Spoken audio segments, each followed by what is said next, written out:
Constellation, Last Stand Media's conversational podcast, is brought to you by you. If you want to learn how to support our podcast network, head to patreon.com/laststandmedia.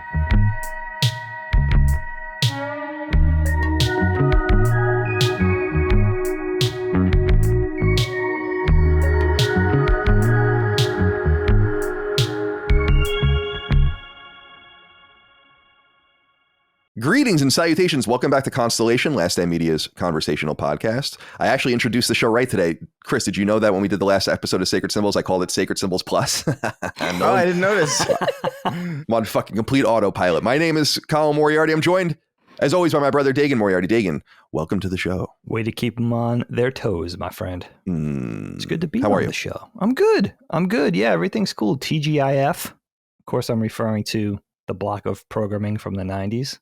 Miller Boyette shows. Miller Boyette. That's where you take that? Yeah, definitely.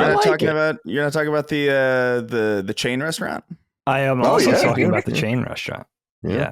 Who was I just listening to? That's so funny that you say that. Oh, I was listening to a Jesse James interview. I don't even know. It just came up on my feed. I was like, oh, this will be interesting. Jesse James, like the old motorcycle guy? Yeah. The fabricator. That cheated on Sandra Bullock? Yeah. He gets into that. What? This was a kind of warts and all interview. It was really interesting, but it showed up in my feed. It was completely random. Yeah. But his dad was in charge of like procuring all the, I guess, antiques for the TGI Fridays. Oh, interesting. Nationally, yeah, because they have that look, random. that weird like ragtime type look. It's so funny. Do you guys remember this show? What was it? Orange County Choppers or whatever? Yeah. Oh, yeah. That was where he was from. Do you guys remember that show? That was a huge show in probably the early 2000s. It was about an upstate New York motorcycle fabrication company. And he and his dad ran it. And that's how he became famous. And he was like kind of a celebrity. And he I think married Sandra Bullock and then famously cheated on her. No, that Jesse James was the West Coast dude. That was Paul Sr. and Paul Jr. I forget their last names. Forgive me. But the same thing, just the East Coast. I say the same thing, kind of the East Coast version of whatever Jesse James was doing out. And man, is that right? I always thought it was Orange County, the place in upstate New York. It was Orange County, upstate New York. That's what I'm saying. It is that is upstate. That's what I'm saying. That's not the same guy? No, different dude. He was like the Hollywood version. I see. I don't know if Jesse James came first, but that was a fascinating show. Because the world is so big. I see. Because I have never heard any of this. Yeah, you're too young. No, we're not too young. Chris, this is Pimp My Ride, but for white people. That's like what this is. That's the difference. Like if you like Pimp My Ride, this is the one for, our Caucasian friends. Okay, right. I do remember Pimp My Ride with Exhibit. Yeah, exactly. Yes, of course. Yeah. Yeah. Chris Ragon, welcome to the show, my friend. How are you today? I'm well. I'm well. I have it's actually a weird day because me and Derek, who I do the Snark Tank with, we're putting out a song today. Oh. It's actually a real one. It's not like a joke song. So like so who's playing what? He plays drums. He plays everything, right? I'm just doing vocals on it. Cool. He does vocals on it too, but it's the band Turnstile? I know the name, but I don't know. I don't think I know the music. It's like we're doing this. He's doing this like kind of style homage kind of collaboration thing where he's like making a bunch of songs in the style of different artists. Cool. And he brought me on to do that one. So that's gonna be out. If he has any balls, he'll do 311. Yeah. All right. I'll pitch it to him. Yeah, pitch it to him. See what he thinks. Welcome to the show. Good to see you, Chris, as always, and Micah Watson, soon to be Micah Moriarty. Whoa. That's true. 2 months. Welcome to the show. 2 months. You're not doing a hyphen. I was explicit that the options are you take the Moriarty name if you want, no pressure. Doesn't really matter to me, to be perfectly honest with you. I'm happy that you want to, or you keep your own name, but under no circumstances are you hyphenating my name. So those were your two options. And and I'm glad you chose that one, but no pressure. Do what you got to do. I think it's a pretty strong alliterative name though. Oh, yeah. No, exactly. Like that sounds pretty good. Also, my initials will be MLM, multi-level marketing, which is like, those those shitty, like I own a small business, So yeah, those would be pretty sweet initials to have. I'm happy about that. Nice. Cool. Welcome to the Look show, good my on friend. the towels, my friend. Look Oh, good yeah. on the towels. Exactly. Yeah, we got to get the monogrammed, because I have my monogram on the suit I'm getting made is monogrammed all over the place. Really? On it. Yeah.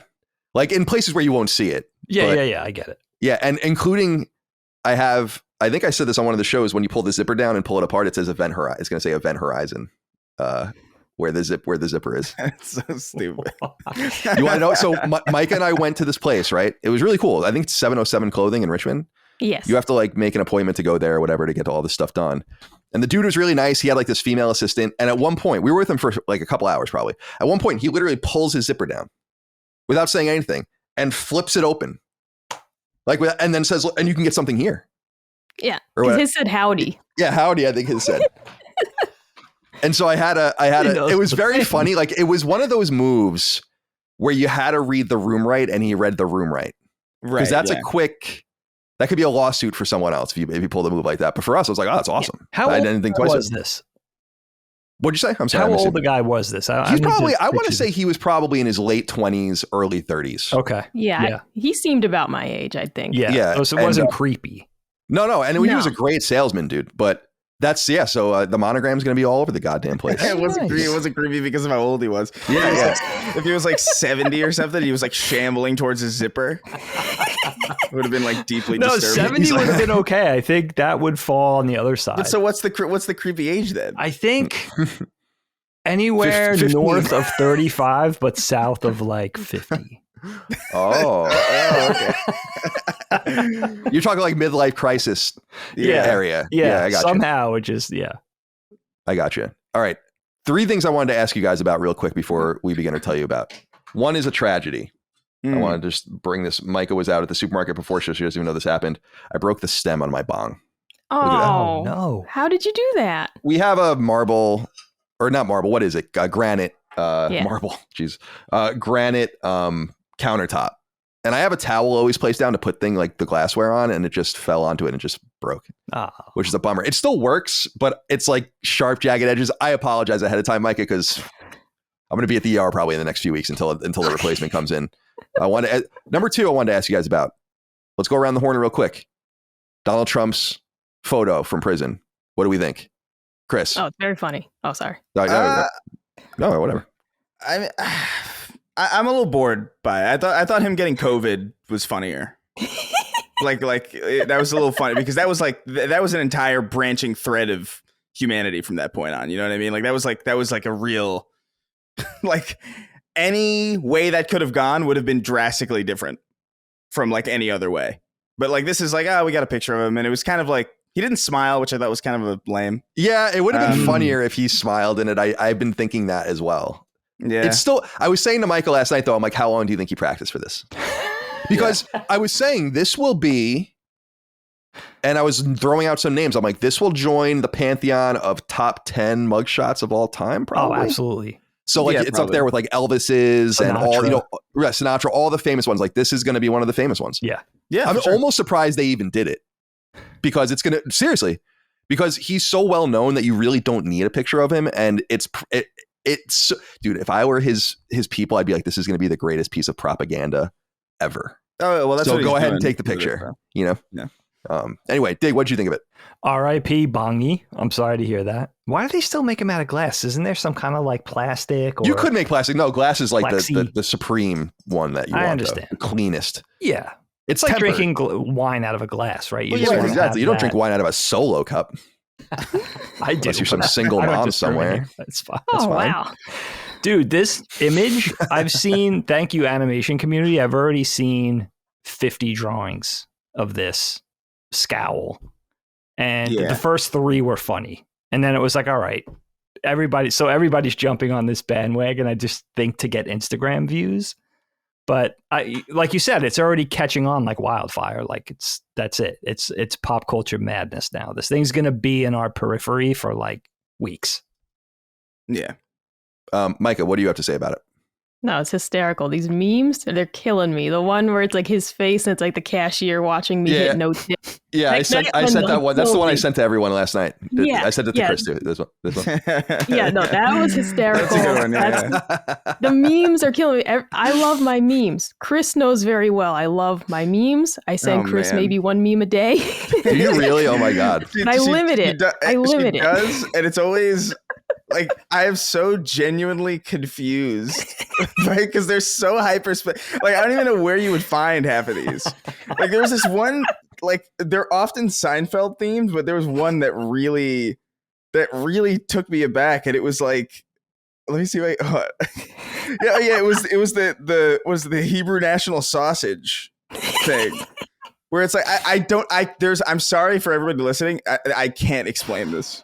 I can't explain. Mike this is in these, at least in this one Seinfeld Facebook group, like she's where they're.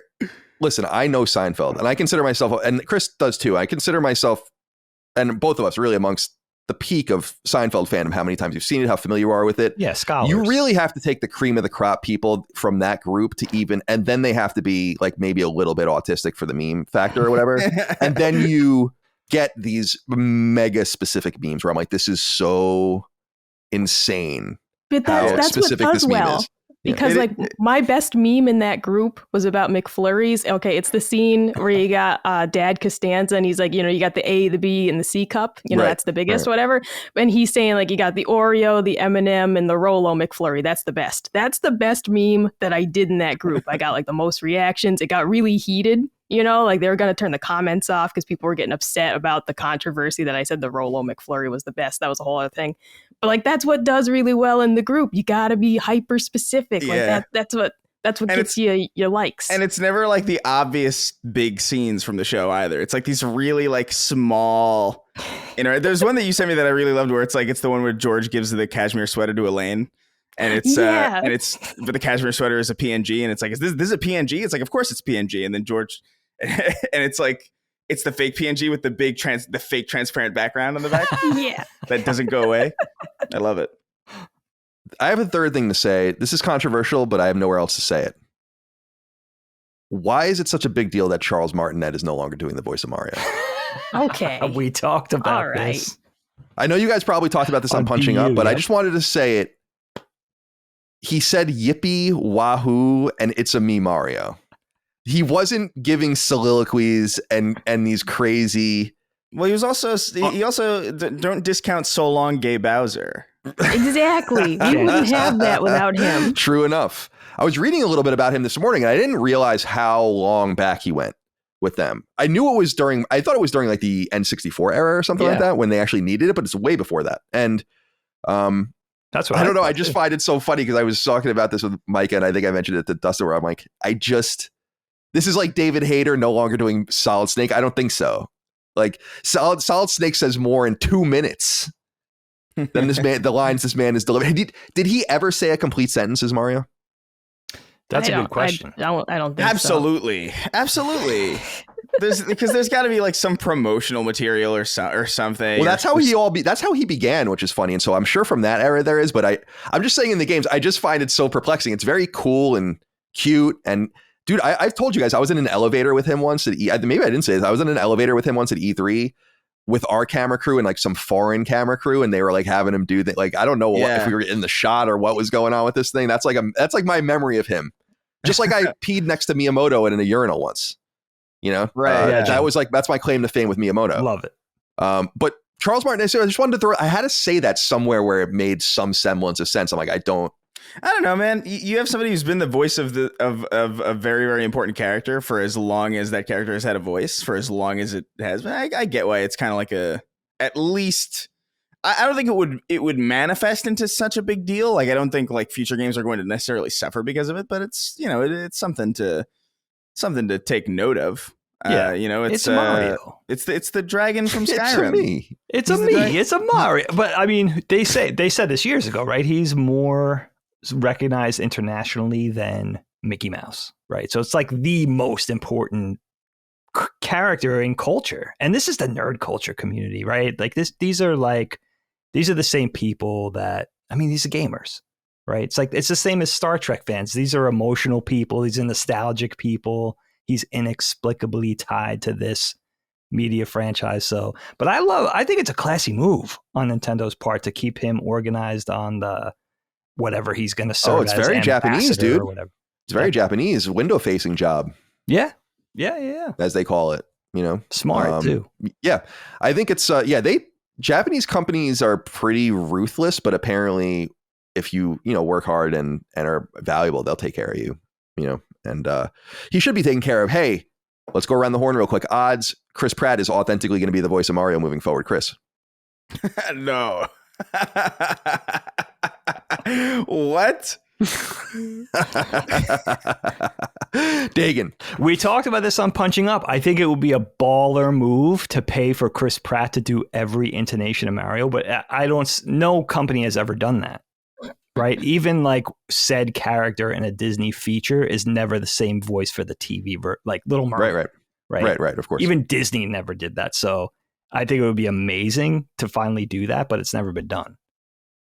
Micah. Yeah, very low. I'd say like 25% chance. Because like Dagan said, I remember being a kid and being so upset that like, oh, they're making a TV show about the Emperor's New Groove and all the voices are wrong. And I'm like, this sucks. So I don't think they're going to get him. That's so weird. I was literally for no reason just thinking about the Emperor's New Groove. Like actually for favorite. no That reason. movie's so good. It's my favorite. I think it might be my favorite Disney movie actually.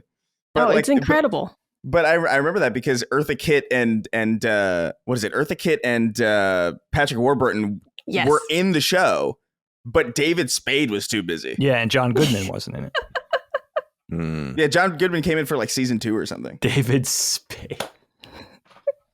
He's too busy. He's got a resurgence going on, huh? Right now. David Spade? I see him pop up on all the big, I say big, but the bigger podcasts. Oh, yeah, maybe. I don't know. Maybe he might be working on Joe Dirt 2 or something. You know who I've been seeing pop up recently is Rob Schneider. Yes. Doing like a bunch of stand-up. That whole generation. Like more conservative stand-up, though, which is interesting. Yeah. Like very anti-vax. And it's like anti-whatever. It's interesting seeing these guys float around still. Yeah, I always wonder, I think about this with athletes a lot, too. I always look at how much athletes have made when I see them like on the bubble or getting cut. I'm always like, oh, I'm curious. This guy's about to wash out, which is better than almost anyone would do in the NFL, right? And how much money did he manage to make? And it's like $3 million. And I'm like, all right, I wonder how he'll do with he'll have half that after taxes and his agent and all that. So I think about that with the actors back then too. They had pretty fortuitous deals, I think, back in those days. So I think those guys did pretty well, especially because a lot of them were like SNL players and all that. All right, let's get into the topics at hand, my friends. Dig, I wanted to begin with you today. I was interested to see. This is a heady one to begin with, but I'll leave it to you. Yeah, this one's funny because I thought about doing this, episodes back, but I didn't know exactly. It's so big that I didn't know exactly where to steer it, but I'll let you guys take it where you'd like. And I think there's a lot of flexibility, so it should be kind of fun. But I was just thinking about lies and lying. And again, this is a huge one, but maybe in your experience, what's your experience with lying, right? Or were you ever the liee? Were you ever the liar? And, maybe it's a professional thing. Maybe it's a little white lie. Maybe it's something bigger. Maybe you were on the receiving end of something really hurtful like me, but maybe a chronic liar. You could take it into a lot of different, I think, dimensions. But I thought of two things. One, that's one of the most horrible memories that I've ever had, being affected by a lie, and one that was actually really stupid and kind of funny on my part. And I think this came up because I was watching, I don't remember what movie, it was some sort of romantic comedy, but it was kind of like, one of those ones that jerked at your heartstrings a little bit. And I was thinking and it might have been like a teen romance type thing. I wish I remember what movie it was, but I had this experience with my first long-term girlfriend where I was lied to, dude. And I still, as a 49-year-old man, I remember this happening. Let's say I was 22 at the time. It's still, I think it was one of the most horrifying things that ever happened to me, just in terms of like being hurt and still feeling what that felt like back then, right? So to give you guys a little perspective, I met this girl, I guess I was just out of high school. It was my first year between high school and college. I was 19. She was in her senior year of high school. on Long Island. She lived out in Nassau County, so about 45 minutes away from me. She was 18 at the time. And we met and kind of hit it off and ended up going out for a few years. But in that time, like after the first year, I moved to Philly to go to art school. And not too soon after that, she moved to Manhattan to go to Pace downtown in New York, Pace University. So we had this long distance relationship. I was living downtown in Philly. She was in lower New York. And we would visit each other like almost every weekend. She would either take the bus to Philly. I would take the bus down to the seaport. And it was kind of cool for a while. But then I think she started to get acclimated in like, I don't know if it was really the college life or just living in Manhattan, but she was going out, clubbing, having fun and all this kind of stuff. And it became sort of obvious that she couldn't be trusted. Now, Colin remembers this person. I won't even name her by name, but yeah, I know who he'll remember. He'll remember this. And it was funny because I would pop up like that area of Manhattan where she was going to school was really important in my life, even prior to knowing her, because we skated down there all the time. That's where the Brooklyn Banks were, the Seaport, and all these other, legendary East Coast skate spots, the Fuji Building and Bear Stearns and the White Building. Like Lower Manhattan was a hub for skating. We would try to skate the World Trade Center. So that never lasted long. That was a huge bust, but Lower Manhattan was huge for skateboarding. And I would always, even when I lived in Philly, we would always be down there. And Pace University was right there, like right in the heart of that whole area. So a lot of guys that she was going to school with and a lot of guys in her dorms were skateboarders that I would see pretty frequently. And I would either know them, I could associate them by face, or I maybe even knew some of the guys she was going to school with by name. And I just started to get the sense that she was cheating on me, but I can never really prove it, And I would ask her like, are we on the up and up? Is everything cool? And she would try to placate me, but she wasn't a good liar. And I could just never really prove it, but I would worry about it. Like this was a source of great anxiety for me in my first, maybe even into my second year of college. But we were still doing the long distance thing. And I knew this guy that she would hang around with, supposedly as friends, in the dorm. And, I would think horrible thoughts like, is she like fooling around behind my back with this dude? But again, I can never really prove it. But sometimes when I was visiting for the weekend, I was in her dorm room. He would come knocking on the door to hang out, realize I was there. He never hung out with the three, he never made it like a thing where he could hang out with both of us. He always acted weird.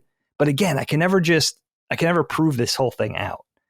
So I had a good friend, my friend Brian, who Colin knows, who lived in Philly too. And Brian, this is so weird. Brian had a roommate, this guy named Don in Philly, who we also skated with, who was from somewhere in the suburbs of Philly. Let's say he was from Westchester or Bethlehem. I don't know. Allentown, maybe, that whole thing, that whole area. And Don's best friend was roommates at Pace with this guy that I was very suspicious of, right?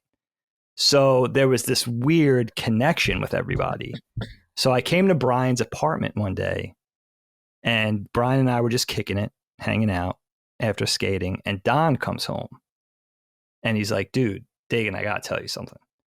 He was like, my friend, I forget what his friend's name was. His friend from back home that was now at school in Pace and was roommates with Megan's friend, was like, dude told me that his roommate is like hanging out with your girl. Like in other words, she's fooling around behind your back. Mm-hmm. And I was like, oh, like I was devastated. Like, like you could just picture that moment of, all the air goes out of you, you turn white.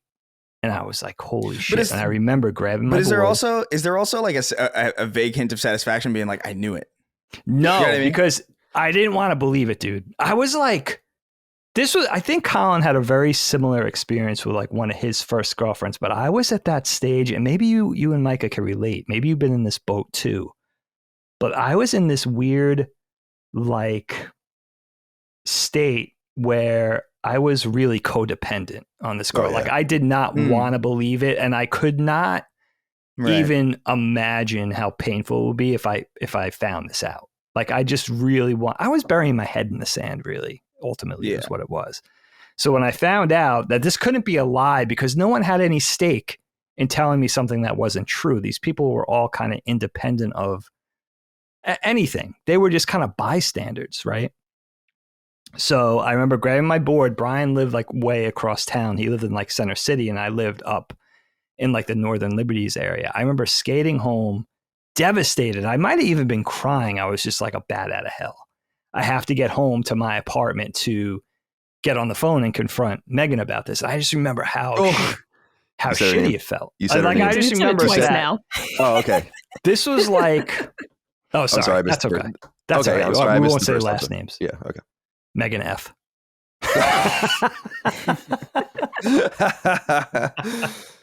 But I just ironically, remember, like, that was my first serious girlfriend was also named Megan, which we always thought was ironic and weird. It's a Megan thing. Yeah. Although my Megan was totally fine. So. Oh, wait, that wasn't the one. Yeah. For you, that was the next different. one after that. That was my Megan. It's so funny though, dude, because it was really the first time I was lied to. That was like this high stakes thing, or at least, like your heart was hanging in the balance. But also what strikes me about that was that skate should have taken me probably 35 minutes. And I remember making it home in like under 10 minutes. Like, again, like just completely, it was like I was out of body. I was so upset, and I think back then it's so weird. Like, I don't want to make this too heavy, but it wasn't, I think of my age, I'll say I was 21 or 22. I was still, I think, reeling from our mom leaving our dad. Like, I had a lot of emotional baggage back then that I was just, we talk about this a lot over the course of Knockback over the last 5 years, but I basically ran from all of my problems by staying busy with skateboarding and my friends and never being home and stuff like that, never really confronting how much everything hurt. So I was like an emotional mess back then. I think it was only 5 years that my parents got divorced. That I was still a kid. And I think I still had so much shit going on emotionally that was undealt with, no therapy, no nothing. So that stuff was all churning.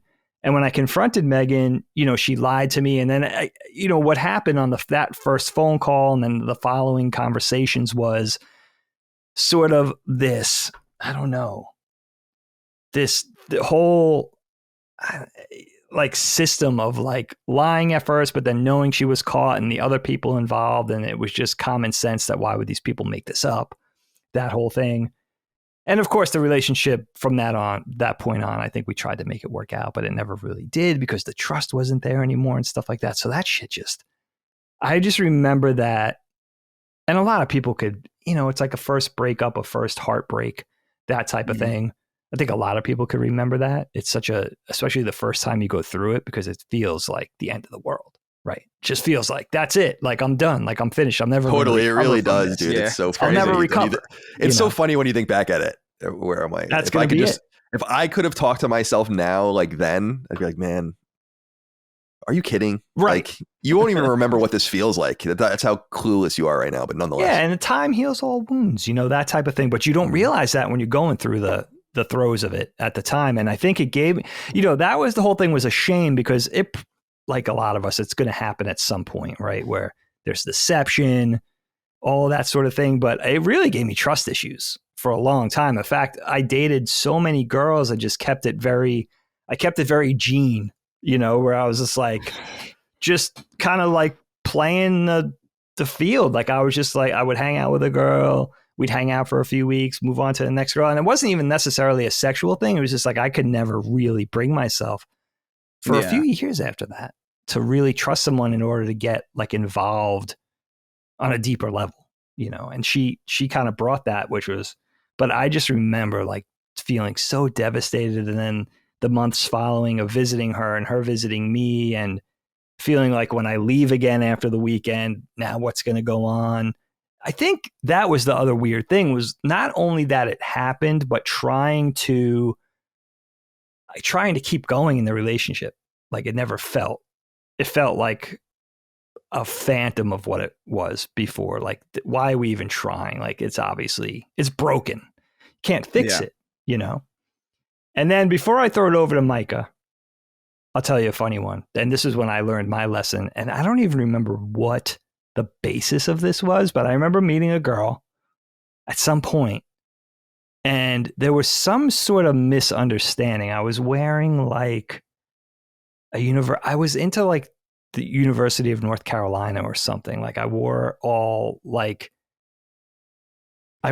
gear. Like I had the flat brim hat and the shirts and everything like that. So when I met her, I was wearing a shirt, and I think she might have been from down south. And I ended up thinking like, oh, this is some girl I'm going to meet and hang out with for the night. And I ended up telling her that I was from North Carolina. I don't even know why I said it. It was just like the most random thing. Like, this will be fun. I'll be from North Carolina too. Like, 'cause I'm kicking all this gear, so it kind of works. And I ended up dating this girl for like a year and a half and had to sort of carry out that lie for the entire time. That's awesome. It was pointless. It was very Seinfeldian, right? In the fact that I could have just squashed it in the first. How did you explain how we all came to Long Island and such? You know what? I connect. This is exactly how random it is. I connected it to because we had family in Charlotte. We did have family right? in Charlotte. Yeah, I was going to say we had Angie and those people, right? Who we were not close to at all. Mom at some point, because these were her cousins, was close to these people, but we barely knew these people. So I just tied it to them, and I think made myself feel better because there was at least some sort of foundation to the lie that I had no reason to tell. But that was one of those things where I thought back, every day it just got worse. Like I should have just squashed that in the first week and never did. So I ended up having to live out this lie for, the better part of 2 years, let's say. And it came up a lot. Like, you know what I mean? Like you wouldn't think something so, like there was no, why would that come up so many times? But it did. That rules. So, all right. So Micah, a ladies first on this one. So with lying, I mean, there's so many different ways you could take this. Take it away from. Yeah. And, this kind of ties into my topic that we'll get into later. I want to say first off, like growing up in my old church, lying is like the paramount sin. So I'm really not a good liar because it's just one of those things of like, no, like you're really scared away from it. And even like white lies, which would frequently come up in church, of like, even those aren't good. But that was something that I kind of learned, like you need those. You need tact in your life because it's like, no, when someone's like, do you love it? And it's a present and it sucks. Like, you really shouldn't be honest and say, I hate it. You just shouldn't. Like, you just, and it counts as lying. But those are things I learned even when I was still in the church. Like, no, this is worth saving someone's feelings. This is worth it. One thing that like always comes to mind for me is my grandma, who I love very much. She always treated my sister and I, though, like we were like 10 years younger than we were. So she'd buy us a board game and it's like, we're 10 and 12. And she bought us a board game for 5-year-olds. And she's like, do you kids like it? And it's like, it's great, Grandma. We're having a blast. So like we're literally playing like a memory, flipping over the cards game. And it's like, we're almost in middle school, and it just was like, yeah, Grandma, we love it. Thank you. Because like, I'm not going to hurt her feelings and be like, exactly. But I remember feeling guilty about that, being like, I lied to Grandma. But if you don't have that tact as an adult, you're not going to get very far. Like those are the weirdos that like end up being alone, can't hold down a job. Cause like, the guy who's like, I'm brutally honest. It's like, no, you have no tact. You just you can't just roll it through your life that way. So things like that frequently happen. Part of it being like my social anxiety as well. I really struggle if someone's made a mistake, like a waitress, for example. I'm not going to tell you that I ordered mashed potatoes and you brought me mac and cheese. Like, they'll be like, everything good? It's like, it's great. That stuff happens to me constantly. I'm never going to tell you that you messed up my order. Like, I'm never going to tell you like, oh, I asked for almond milk and this is real milk and I'm going to have diarrhea. Like, it's fine. It's fine. Like, I'm not going to tell you that. So but a lot of that's just my personality and just me being so afraid of other people and not wanting them to hurt me or spit in my food. So, but that, in terms of like big lies, like I remember like the biggest lie I ever told was like in high school when I wasn't allowed to have a boyfriend, but like senior year I had a boyfriend. And I kept that going for a long time until I left my Facebook logged in on the computer and my sister went and snooped on it and then told my mom. And then my mom was like, so you seeing anybody? And I was like, no. And then she was like, really? She had all the messages brought up and I was just like, oh no. So that was a whole debacle. You know, that was one of those things that's like the internet got me. But, you know, being lied to has honestly happened less to me. But I'm such a hermit that I don't really give people the chance, right? You know, as long as you keep up this real big wall around you, you don't have relationships with anybody and then nobody can hurt your feelings. But I will say, like, that person I dated in high school who this also ties into a later topic. That person said like, oh yeah, like I'll do a Bible study with you. I'm way into that. And then later was like, I don't believe in God. And I was like, what? You know, that like months later when I was like invested in this relationship, that was a whole thing. That's cold. That was a whole thing. That was quite the lie to keep going and be like, oh yeah, this Bible stuff's great. I love it. And then he was like, I don't believe in God.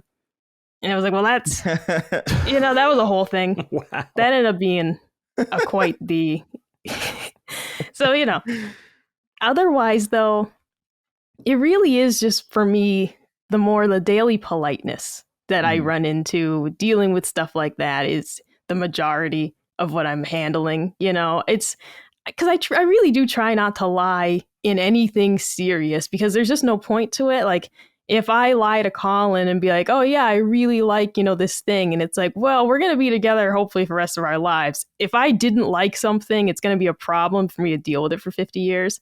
Such as there was this like guy on Reddit who said like, his mom always gave his dad the white meat chicken because she thought he really liked it.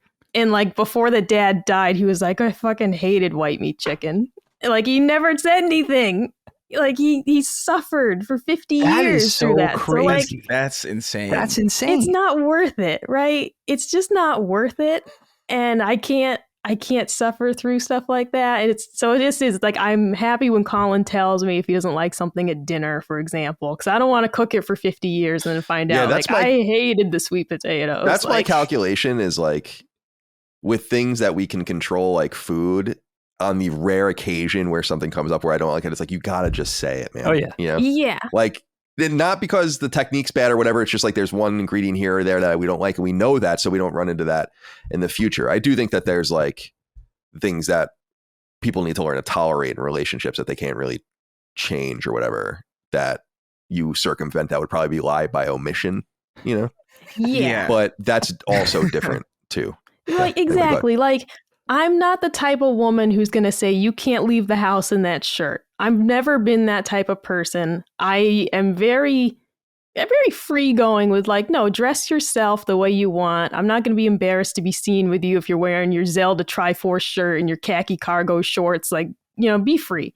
But like, I'm also maybe lying a little bit if you're like, your shirt's really cool, right? And it's like, yeah, you know, it's like, because you like it. Yeah. So it's like, yeah, I'm nice. going to let you like what you like. I mean, and that's a very bad example because generally we like a lot of the same things. Yeah. So, well, it really doesn't. Your tolerance for nerdiness actually, like both just in our house and stuff, is so funny to me. Like that you're willing to. I just have Mega Man art just all around the house, like and like Famicom cartridges. Yeah, you love it, but it's interesting because well, actually, you know what? I won't even get into it. I'll go last. Chris, let's get to you on this topic with lies and lying before I even go. Man, yeah, I don't even know where to begin with this because I feel like for me, I've never been lied to in a way that's affected me. Or at least to my knowledge. I don't know. Maybe people have lied to me and I just didn't care, you know. And I don't care enough to go and ask like, hey, like people from like 10 years ago. It's like, hey, did you ever lie to me? Like I don't care to learn that new information, but you know, it's weird because I feel like sometimes I have so much in my head all the time that like my immediate life, like the life that I am like, even just like yesterday, is not really in my brain at all. So like when I'm having a casual conversation with somebody, it's like, what did you do yesterday? I remember sometimes I would answer quickly without knowing the answer to it. And I'd be like, oh, what'd you do yesterday? And I'd be like, oh, I don't know. I went to this thing. And I was like, why did I say that?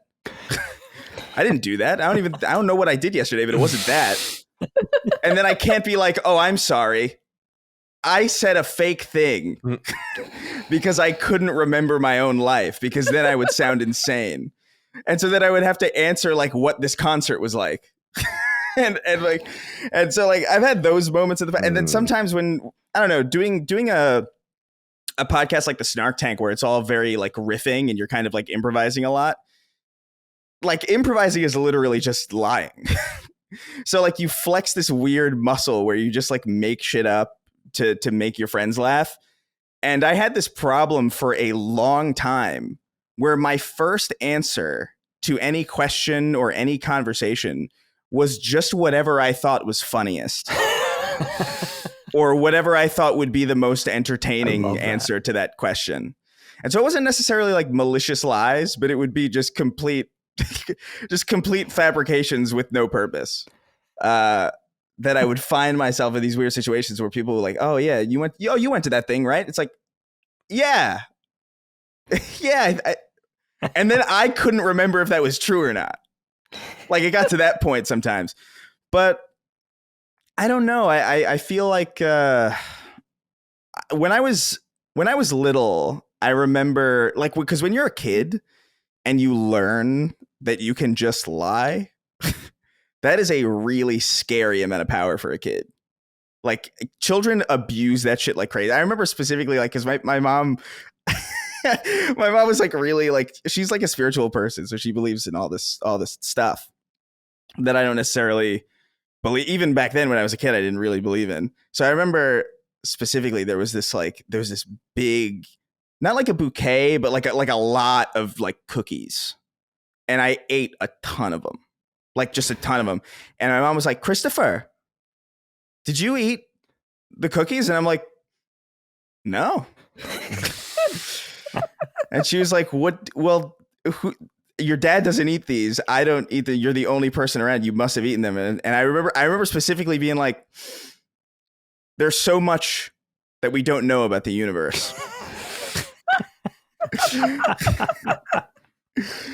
Like a ghost would get them or something. Did she buy it? No, I think she pretended. She pretended to buy it because she thought it was cute that I would try to get away with something like that. That's awesome. But it's really, I don't know. I don't know if I have that much. I don't know if I have like a ton of stories about grieving or like really intense stories about feeling lied to. I do kind of assume everybody's lying to me on some level all the time anyway. For certain things, like obviously like Micah says like, oh, nice shirt. It's like, no way you think this shirt is nice. Like I like this shirt and it's fine I don't care if you like it. I'm just like, it's my shirt. I did lie to you about the coffee. I lied to you about that. I wanted to send you that present. And I was like, we have a coffee sponsorship. Do you drink coffee? And I just wanted to know if Chris liked coffee. But then he was like, who's the sponsor? And I was like, oh, fuck. Like you weren't supposed to ask questions. You were just supposed to answer me yes or no. Do you drink Maxwell coffee? House. And then I was like, yeah, there's a sponsor. It's not fake at all. Like I made it very obvious. Yeah. I was just like, you weren't supposed to ask any questions. That's fine. That's a tactful thing though. You know what I mean? That's almost like a benevolent kind of lie because you're misleading somebody for their own benefit, to get to. By the way, that coffee is good. Oh, I'm so glad. All gone. It's all gone now. I got to get new stuff. But yeah, man, I'm looking back at my life and thinking about there was a brief period of time where I was absolutely like after like a really, really intense relationship where I just did not give a shit anymore. And I was totally in like just total womanizer. Just like, this is nothing. Like, I'm not paying attention to nothing. I'm not trying to do anything here. And that was probably like not the most honest period of my life, but I don't think it ever got too crazy. I never like, I don't know. I've never like destroyed someone's life over a lie. I don't think. Or like had my life destroyed over lies or anything. It's always just been these weird either white lies where I say out of politeness. And there was a period of time too where I was like, I'm gonna stop doing the white lie. I'm gonna stop. I'm just gonna be blunt, and then like that lasted for about 3 months before I realized that it doesn't. People don't know how to handle that stuff. No, which is weird because I feel like I can handle it pretty well. Like I've had people be very blunt with me, and I'm like, oh yeah, good, thanks. Like it's actually like not been a problem for me at all. But like, I think my brain might just be warped, where like I'm okay with that, or I'm okay with receiving that type of honesty in a way that other people probably aren't. But you can't just be. You can't be blunt. It would be nice if we all could be. Yeah. That would be an amazing world. But I don't think most of us are built for that. No, but you're naturally just not that sensitive, which I admire. I wish I could be a little more thick-skinned when it comes to that. I'm sensitive. I just don't make it other people's problem because like my sensitivity is my sensitivity. Yeah, you know that's what I mean? very mature. Like I don't like to. I don't know. Like if I'm hurt by or like even if.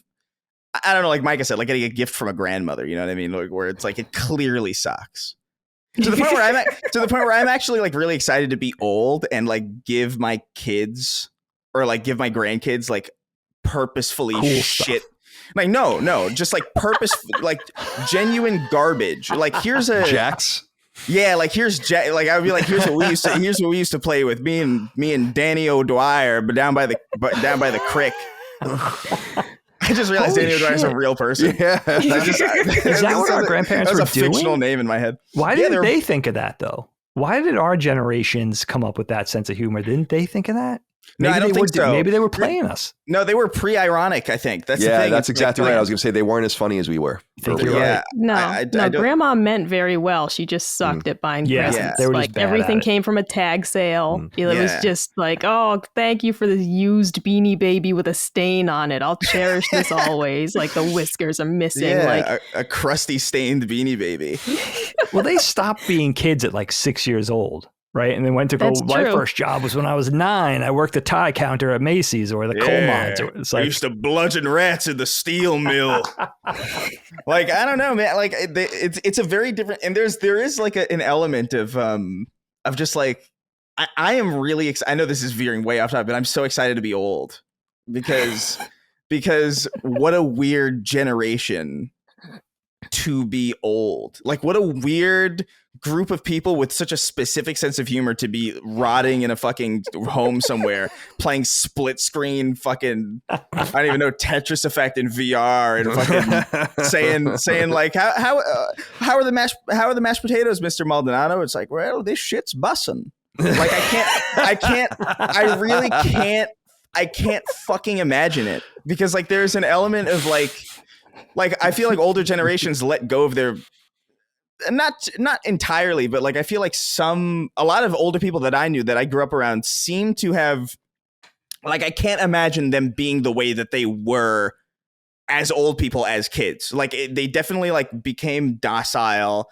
They definitely like sacrificed portions of their personality to be old. Yeah. And I don't think that's going to happen going forward. I feel like everybody really wonderful point. I really feel like going forward, everybody's going to be like obnoxiously themselves to the point where it's like nursing homes are going to be hilarious in 50 years. But streaming from nursing homes, probably. Oh my God. Right. All right. Let me, I'll go through a few of these. I was thinking about this because I must say, and it's not like I'm like the world, like I'm like fucking Jesus Christ himself. I don't think I've ever lived a true lie in some way where I'm like really perpetually as the victim of two different big lies in my life, or people that told big lies to me. I have never done those things to other people ever. Right. So that to me is one level, but there's another level of lie. And I thought of a few that I thought were interesting. As I've gone into in the past, my college girlfriend really broke my heart. Also at the worst possible time, like as I was writing my capstone and trying to graduate. So it was really great. It was a wonderful time, but I couldn't let her go. And it was, as Dagan had referenced, this was the girl Dagan was referencing. My high school girlfriend's name was Megan. She was totally cool. And I just left Long Island and we just broke up. And there's obviously much more to it, but we're also like in 12th grade. So it's really, it's really quite irrelevant to your adult experience. But this girl I dated in college, I was just madly in love with her and totally codependent.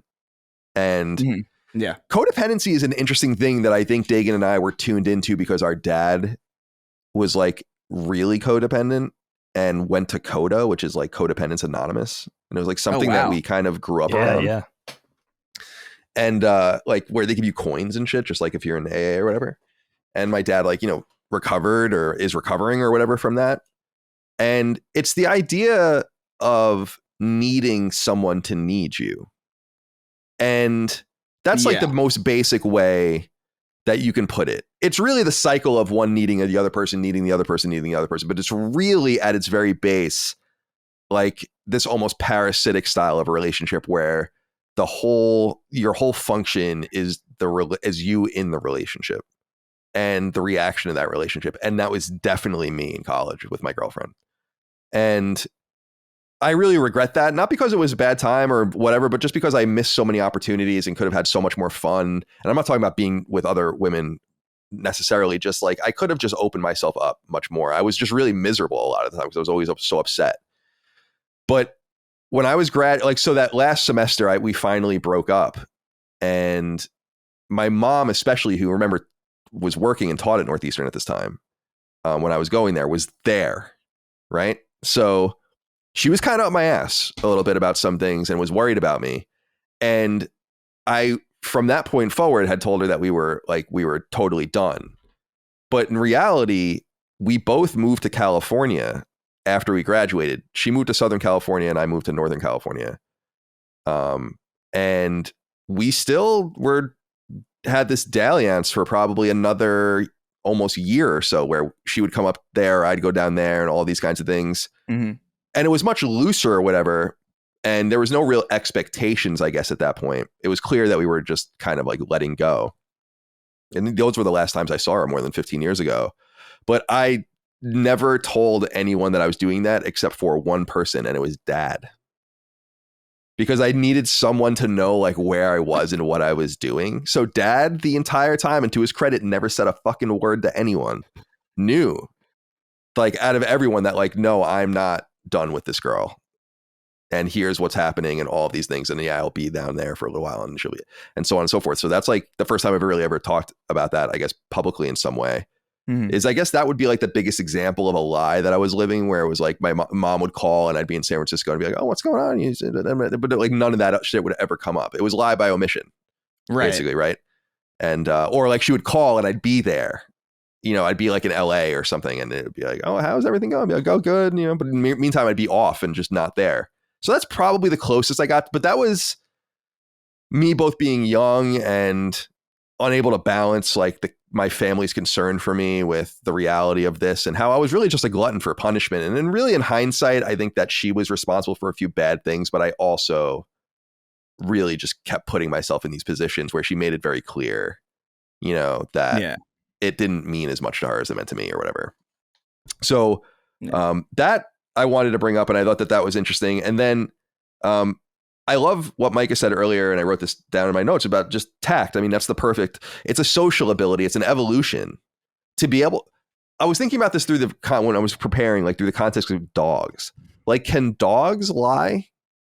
Like if think about it, if you're petting the dog, right? Yeah. And this is something you do for the dog and they respect you, but it might not be the right spot, or they're just kind of neutral about it. For all you know, like when you pet them there for years, they don't care. They're doing it and they're sitting there and taking it because it's like a neutral thing or whatever, or they think it's important to you. It's a form of a lie, right? As opposed to when you know they're really into us. Like when we go on the dog's bellies, like they really, really love that. Like, you know, they love that. But when I'm scratching Rush on the top of his head, is he just sitting there thinking that it's important for me that I interact with him this way?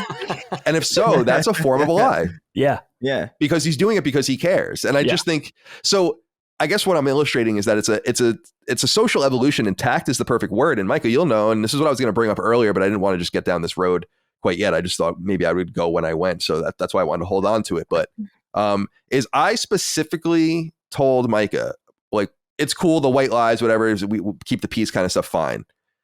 If you think I'm getting heavier, you have to tell me. Right? I'm like 100%. If you think my weight is, honest with you about that. What'd you say? And I'm always honest with you about that. No, you are. And I also, because I don't want to have a scale in the house. When I was in Santa Monica, I weighed myself all the fucking time, multiple times a day. I don't want to say my life revolved around it, but I would make decisions based on it. I just don't think that's a healthy way to live. Instead, I want to just try to make better decisions in the long run, exercise, be active, limit my caloric intake and all of that. And then I have someone around me where it's like, and I have clothes that are kind of barometers too, where I'm like, if you think things are getting a little out of control, like you've got to tell me, like you will not hurt my feelings whatsoever if you tell me that. And it happened like, I don't know, 6 months ago, maybe, or maybe a little bit more than that. And we identified it, as I've told stories in the past about Micah is such a good cook, but she's also a really good baker. And I don't like cakes and sweets. That's not my shit. Carbs is my shit. Right? Carbs. When someone's making fresh white bread or homemade hamburger buns and it's like, dude.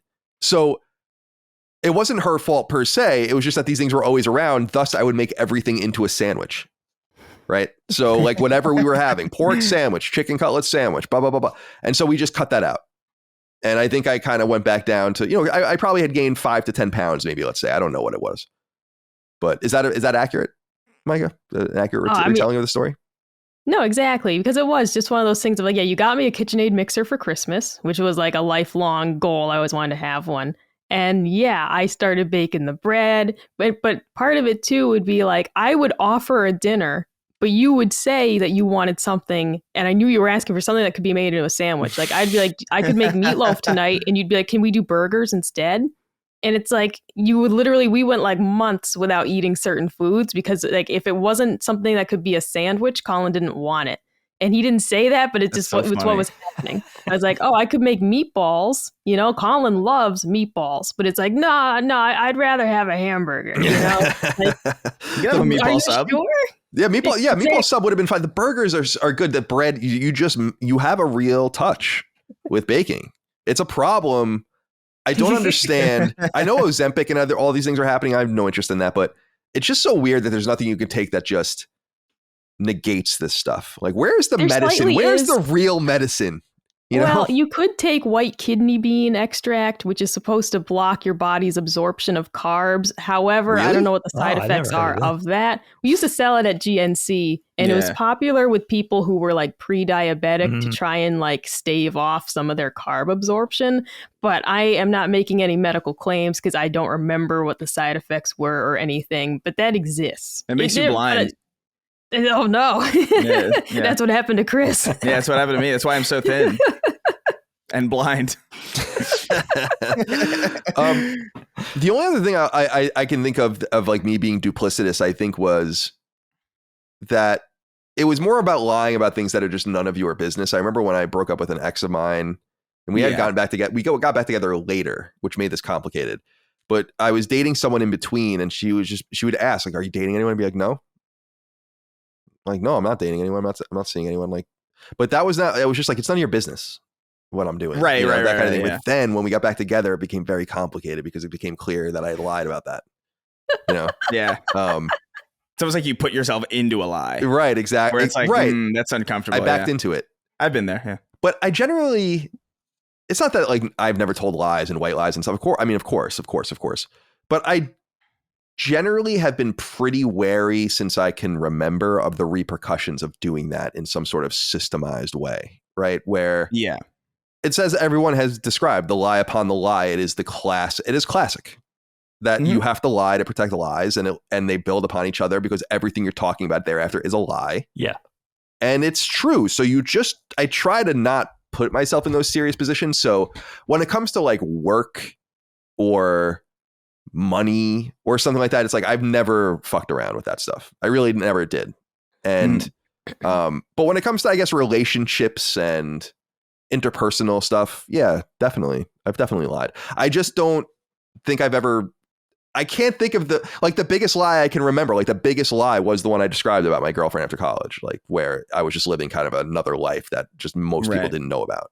Yeah. And that's about it. I mean, I don't know. There's like, I feel like I've only ever really, if I've ever lied, it's always been, it is usually out of out of like, I don't want to hurt this person's. Yeah, right. That's exactly right. I specifically like I remember breaking up with someone a long time ago, and the reasons that I gave were not the real reasons. Yeah, you know, like there. I remember being like, hey, you know, like I'm just, you know, it ain't working, and I don't remember exactly what I said, but I remember what the real reason was, and the real reason was hygiene's super important, and I can't sit and explain to an adult person. That's you know what rough. I mean? Like I shouldn't be the person to explain like this basic thing to you. Maybe I should have, because probably, you know, I don't know. Maybe people need those wake up calls, but like, I'm not paid enough to deliver that wake up call. No, not at that point. I never said nothing about the poop stains on the bed. I didn't say anything about it. Dude, no, that would. But you know what? That relationship didn't last much longer after that. Yeah, exactly. That went away. I never talked about it. But you never said that. You weren't like, hey, sorry, it's you shit the bed. So I'm leaving. You literally shit the bed. I wasn't gonna get into that, but like the feelings thing is almost to an annoying part of like not being able to tell someone you just don't want to go to the movies. If someone's like, you want to go to the movies on Friday, and it's like I have to say I have to work or something, but it's like I just don't want to go. But you have, if you say I just don't want to go, yeah, you can't just say no, you can't say no, thank you. Exactly. Like that does not exist. No, you can. So that is actually a level of bluntness that I think most people actually do appreciate. Like I think I've discovered in my life that most people are actually totally okay with it. Like if I'm like, if somebody's like, hey, you guys want to or they text me, they're like, hey, you want to go to this thing Friday? It's like, not really. I kind of want to just stay in and play video games and stuff. They'll like make fun of me a little bit, but like I know they appreciate it. Honesty, just honesty. Yeah, but at the same, I do know where you're coming from, because there is like a I don't know. For me, I've in recent years I've noticed that there's like a people pleaser part of me that I don't really like that much. That like is very much like it's very much like that, where it's like, yeah, I'll do this thing, or like, yeah, I'll sacrifice my comfort for an entire day so that everybody around me is having a good time. But I don't know. I'm trying to do that less. All right, let's move on. Dig, are you satisfied? You say yeah. I mean, I just wanted to say you guys covered a lot of bases. I just want to ask you one quick question going out, because you guys covered. I mean, this was cool, because we covered the senseless lie, right? We covered the lie to save, sort of the lie for the sake of humor, right? We covered the hurtful lie, excessive kindness, Micah's excessive kindness, which I definitely could relate to, the snowballing lie, the let him down easy lie. But I have to say one thing.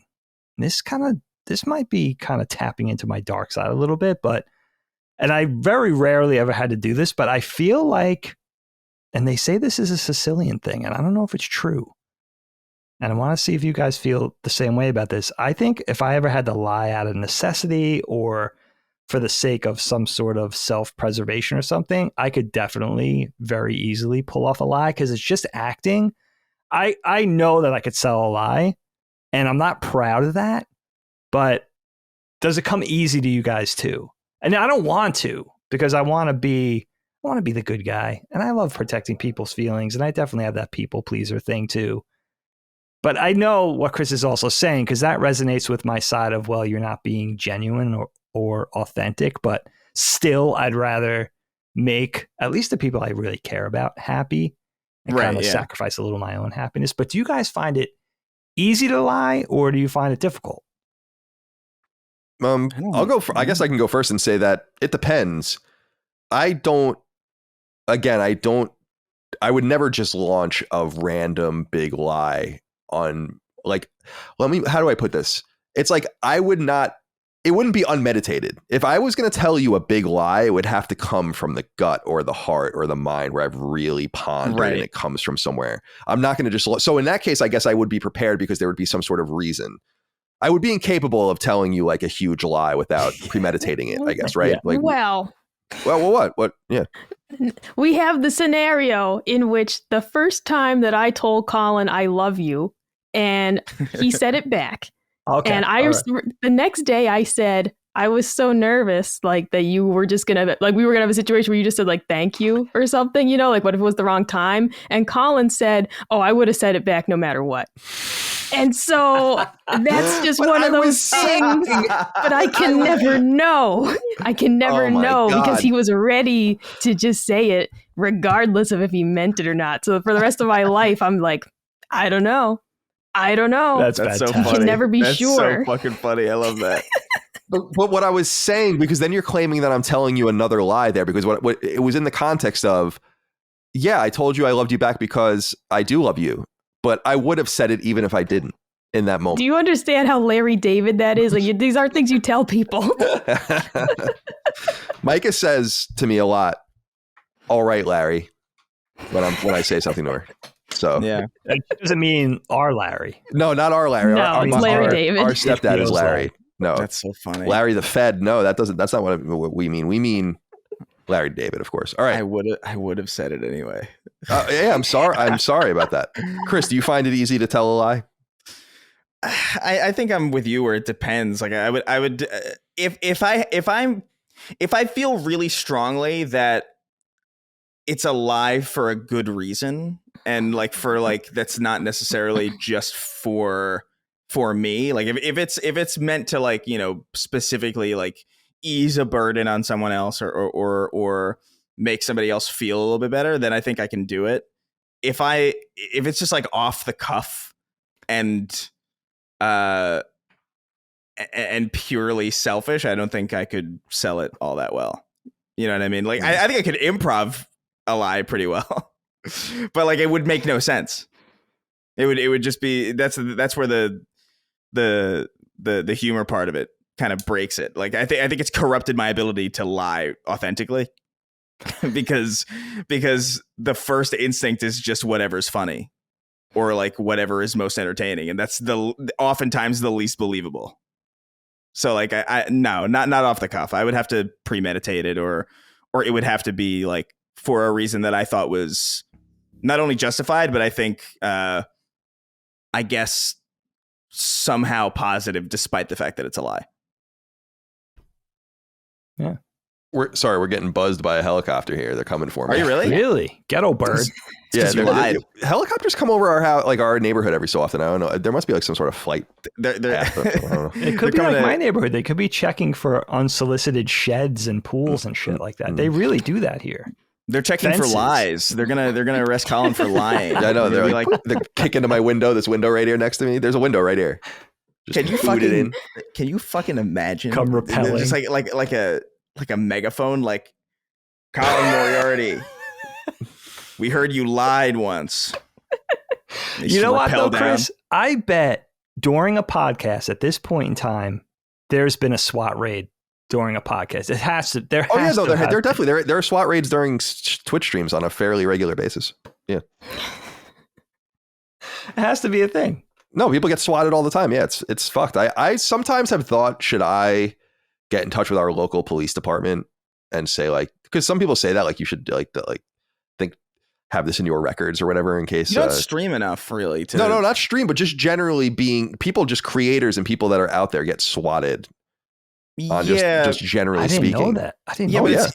But it is usually more of like it happens more to live streamers because the whole point is that we get to see it, right? You know, so like the fact that you don't stream kind of inherently makes you like 10 times less likely to be it's swatted. Funny at a high level, but like when you get into all the granular things of like wasting money, wasting time and resources, wasting, you know, someone can get hurt, on and so forth. But that is funny, like in some big way of like having the cops just overwhelming force. You know? in a very abstract, absurdist way it is. But like the second it's real, it's not funny. Right. Like, exactly.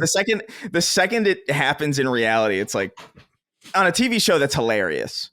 If Larry David got swatted on Curb Your Enthusiasm, that would be the funniest fucking thing that you could possibly put into that show. But like, that's not actually a hilarious event. All right. Oh, Micah, do you want to answer the question before we get out of this topic? Yeah, I'll just say when it comes to humor, like I can lie pretty easy for humor. When I was telling people about the new hot dog tuna at Subway, And somebody was like, really? And they were going to go check it out. And Colin's like, you're lying to our audience. I'm like, but it's a joke. Like, it's comedy. Comedy's not a lie, you know? And Kevin Hart's up there telling stories. Like, that doesn't count. All right. He's not lying. It's comedy. This is my craft. That is I agree. That is true. There are like I hate to pull that curtain away from the Wizard of Oz with comedy, but like if a comedian says I was walking down the street the other day, they were not. Like, right. Or it might have been 10 years ago. Yeah, like, right. Exactly. You know, yeah. It's not if it real. happened at all. Or somebody else, or something things. they heard, or yeah. It's just exactly. funny. It's their job is to make something funny. I lie for the purposes of comedy too much. Yeah. Like I've lied so many. Like I have to preface everything that I say with my friends now that like it's not funny enough to lie about, and that's how they know I'm telling the truth, because that is my, like, I'm telling the truth, I swear.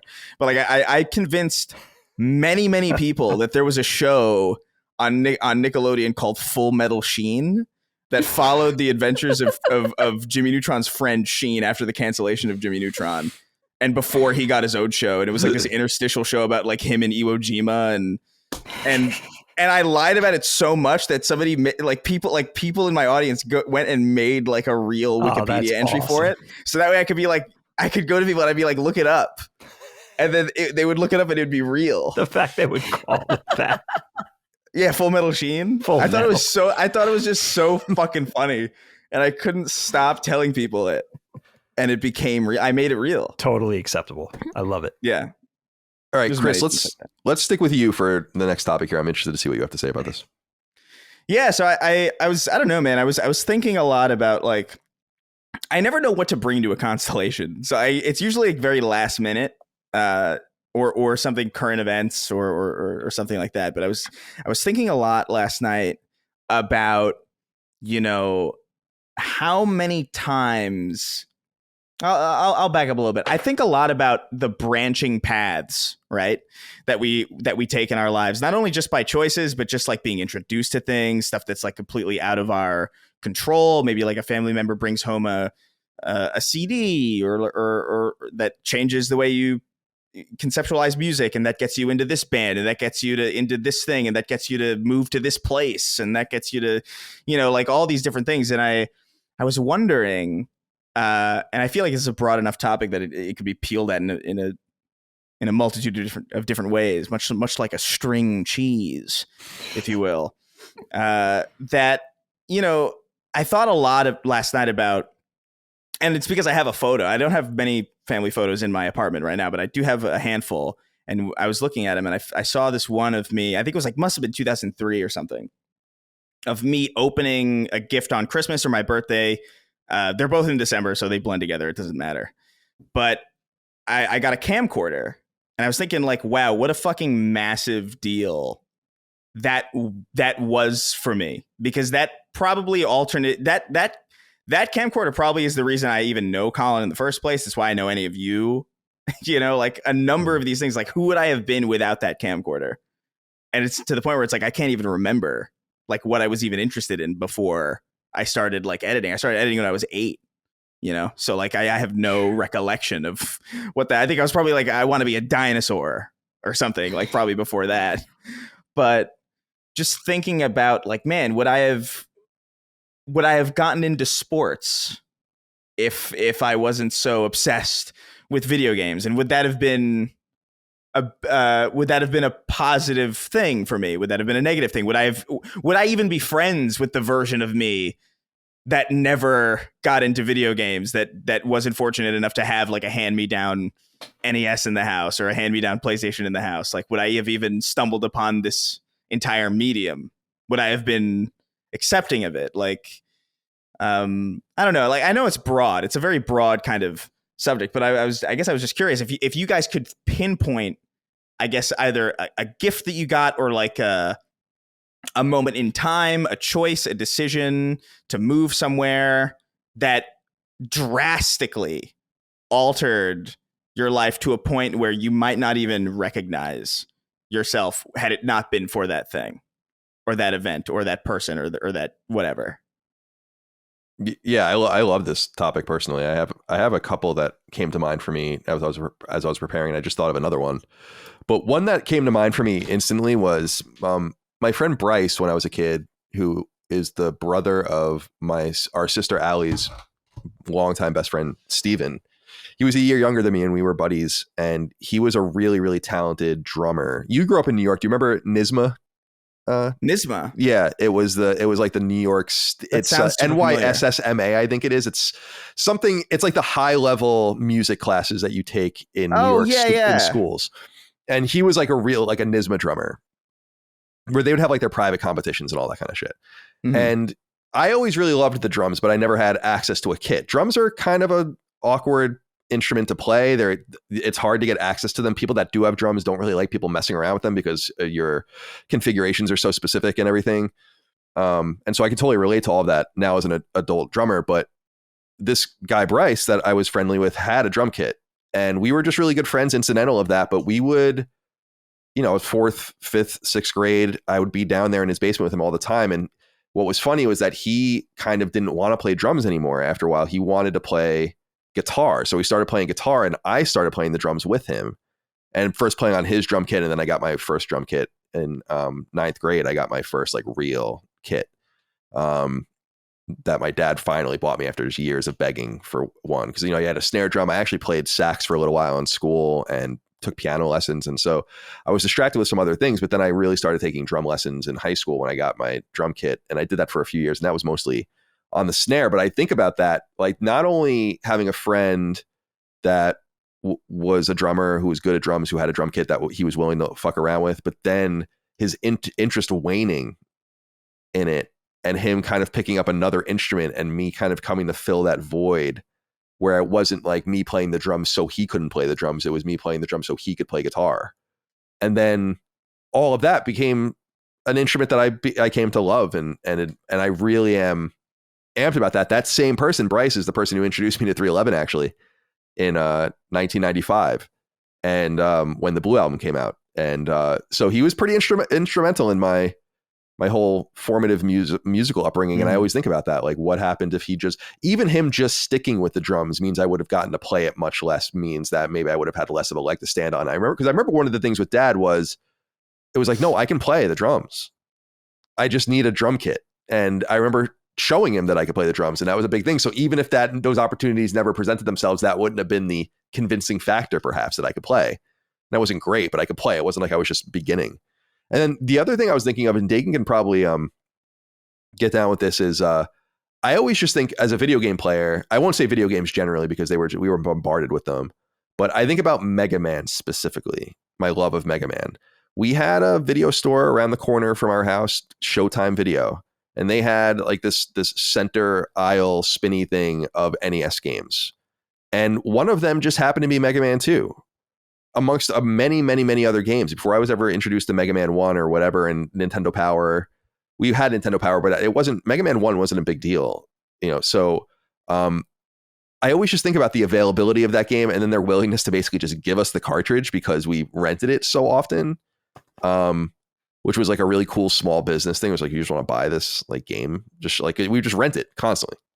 And I think about the accessibility of that, not from my love of games necessarily, because again, we were bombarded from so many angles, but my most formative years being with that game. And then the next year, basically getting Mega Man 3 for Christmas, which is my favorite game of all time. I always just think about that availability of that game, them happening to have chosen those 30 or 40 NES games that they had available then.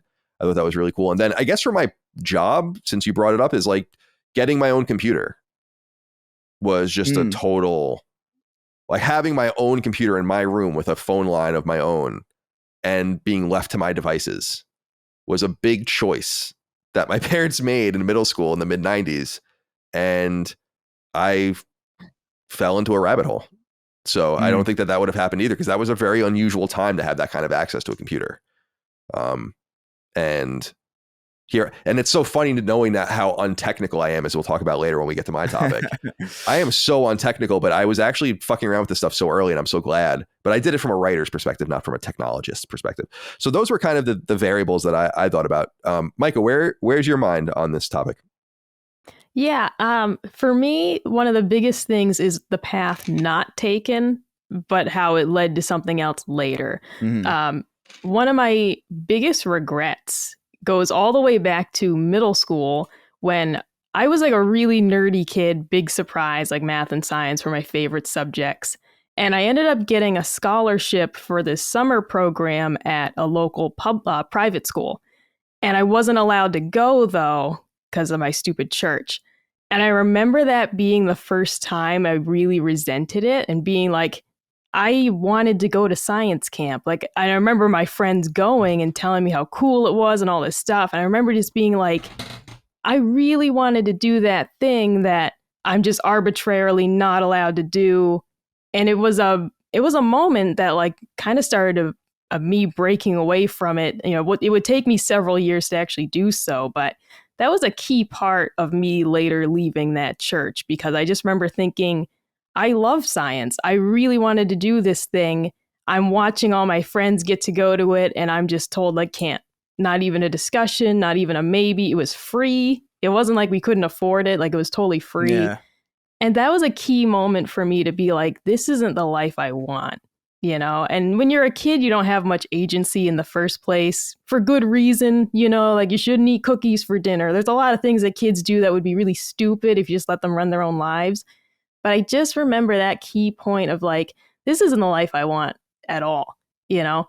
I still wouldn't really end up doing, you know, what I wanted to do later, but that was a big moment. Another really big one was in 9th grade when my really good friend Cody gave me a burned copy of AFI's December Underground, which they have been my favorite band ever since. That's still my favorite album with my favorite song of theirs on it. That was another huge moment for me of kind of figuring out just what I liked. You know, it opened up a whole new genre of music to me. It was not allowed, so I had to like completely hide that. But it just was like, this was me sort of trying to figure out that I just had like different interests than the, you know, Barbies and bubble gum that like I was supposed to be, you know, enjoying, you know, according to like the church and everything. It just was like, that was me finding a huge part of myself that I kind of always put away. It was a really big deal to like a band that they have tattoos. Like that type of stuff was like pretty groundbreaking, right? So it really did start to set the foundation of me later leaving the church and finding my own life later on. But that was just, you know, those couple of moments of me really starting to discover who Micah actually is, not who I'm being told to be, not like the mold I'm trying to be like forced into type thing.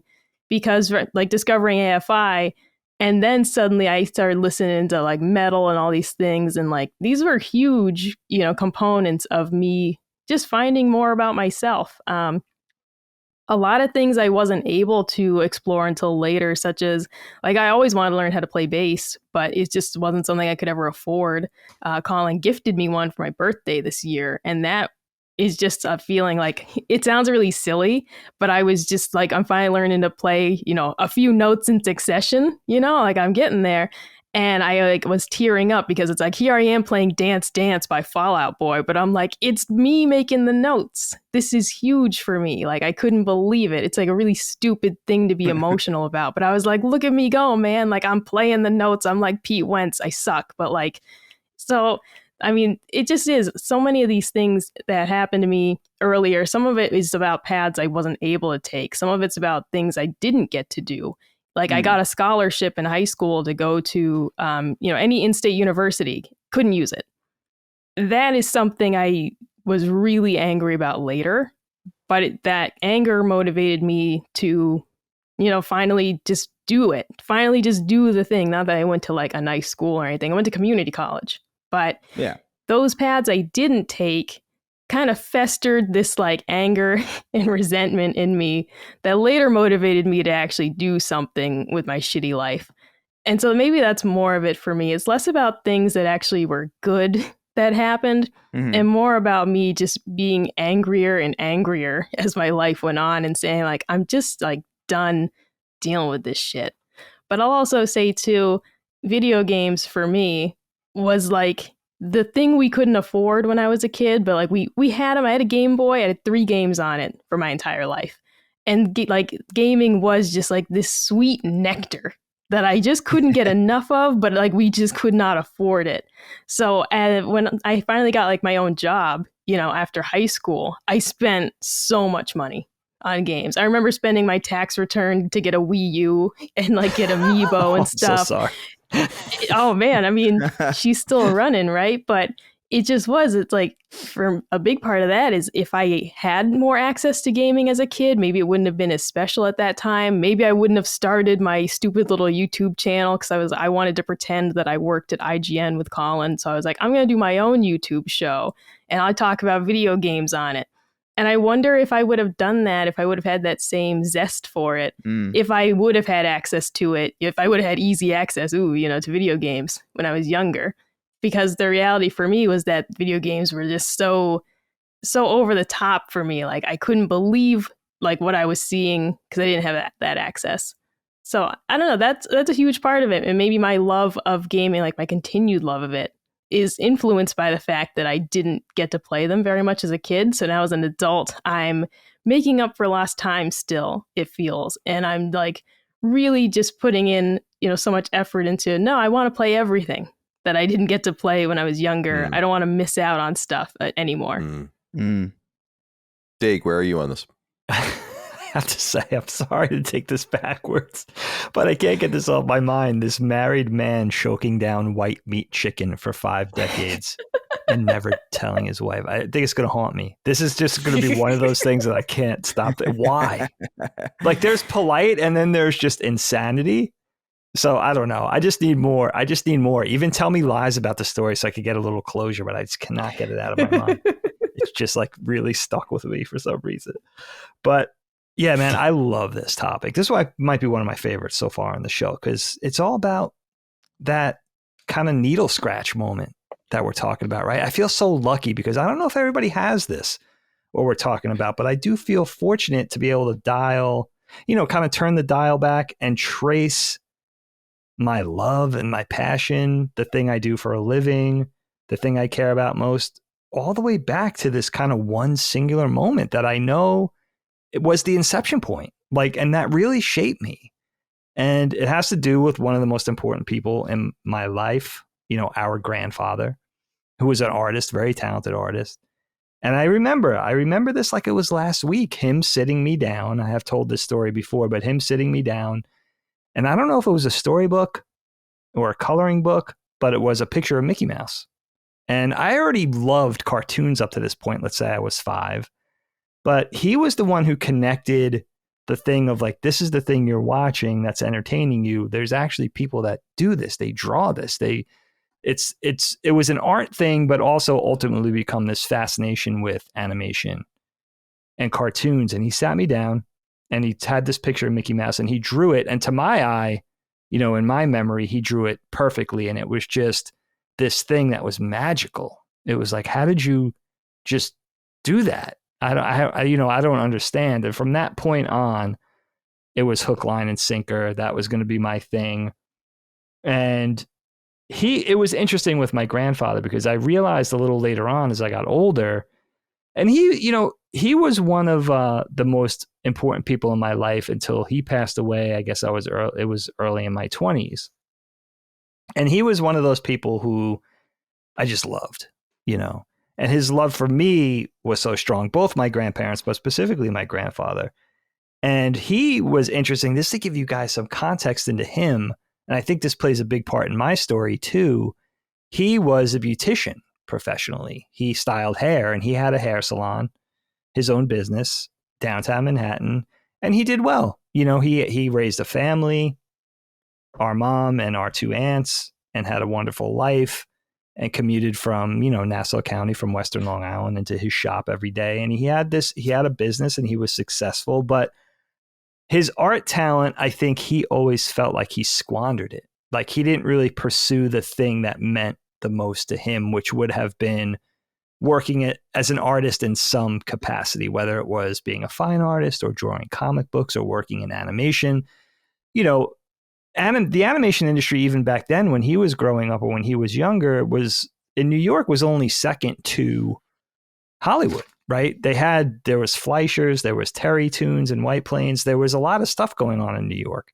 It only played second fiddle to California. And he knew all that at a young age. This was way before the internet, way before nerd culture really saturated. He really followed cartooning and animation on a level that I didn't know any other adult did back then. Like, he knew the Disney artists' names, and he would sit through the credits of the feature films. Like, he was really my connection to realizing, like, there's people that do this for a living. And I was fascinated and awestruck from very early on. And I remember that playing into being a kid and just watching him color in coloring books.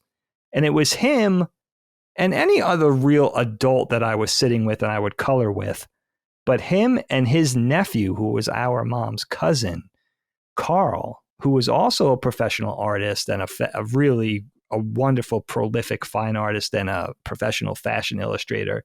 Him too, where I would just watch them draw or watch them color in a coloring book. And I remember, like, just trying to stay in the lines. I was 6 years old, and here they are taking the purple and going from dark to light and layering the color. And I remember feeling like, how do you do that? I remember feeling like it was magical and it was something I wanted to accomplish. And I caught the bug early on of, I want to be able to get to that point. And art was the thing. And I wonder, because I loved my grandfather so much, it is interesting when you say, Chris, with your camcorder experience too, like, what if my grandfather handed me a hammer and nails and said, build a birdhouse, or took out a guitar and taught me how to play, right? Or said, here's a basketball, let's go outside and shoot hoops. I loved him and looked up to him so much that I wonder if, regardless of what he showed me, I would have adored. I'm not sure. Maybe the artist thing was already in there and he was just kind of stoked the flames a little bit. But in any event, it was art. And he would always tell me, I think because of his experience and I think his regret, that he would always say to me, don't waste your talent. I don't know if he already saw in me at a young age that I could draw, or I was his oldest grandkid. So I was the one selected to pass on what he was passionate about. I'm not sure exactly if he saw anything in me, but he would always tell me, don't waste your talent. And I remember being 19, 20 years old, considering dropping out of art school, which I did initially. And then I took a year off and went back, and he would tell me the same thing on the phone. Dude, what are you doing, kid? Like, I told you, don't waste your talent. You have one talent. You have one chance. Don't squander that. So he was always all about that, because I think he always felt that he didn't go down that road, and he was imparting some of that wisdom to me. And I think in loving me, just not wanting me to regret not pursuing the thing that I really cared about.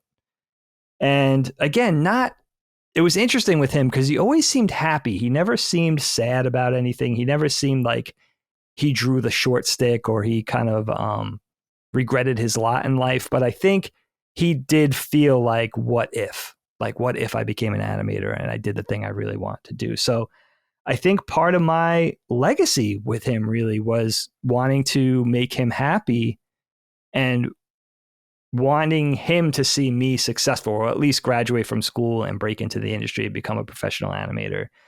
And he passed away right before I graduated. And so he must have passed away in I want to say 97, but I always get this wrong. I graduated in 98 and got my first animation gig that fall. So he just missed it.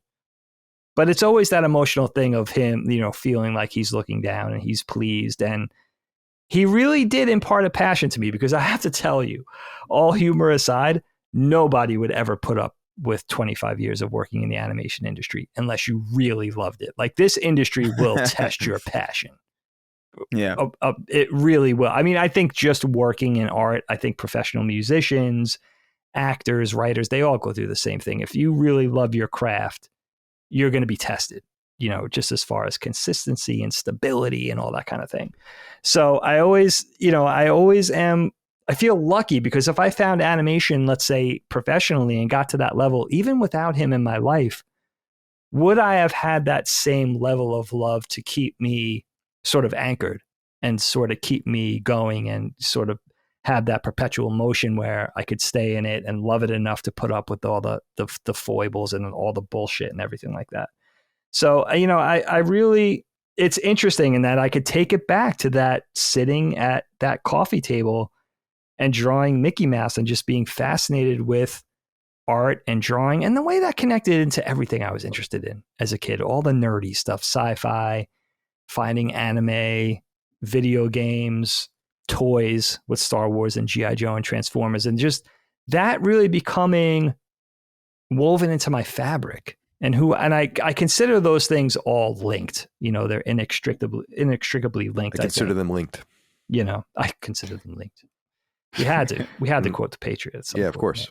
And then, the other thing, my other love in life with skateboarding, it's an interesting trajectory too of just finding, I think that it had to be skateboarding, because Colin and I talk about this from time to time, but just growing up interested in all the things, growing up in the 70s and 80s, like basketball, baseball, hockey, football, one by one, realizing like I enjoy these things, but them never really kind of clicking with me on I'm not that good at this. I try hard. I enjoy it, but it seems like I'm very average at all of this stuff. And I think with skateboarding, what it was is it would have been BMX. I don't know if it would have been BMX freestyle or BMX racing, but growing up and becoming of age, becoming a teenager in the mid 80s, that was the thing.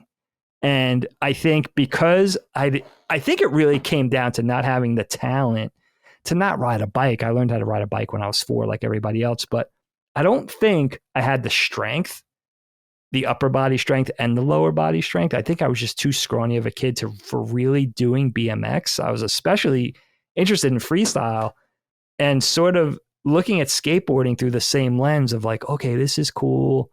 This seems like an alternative thing to the team sport.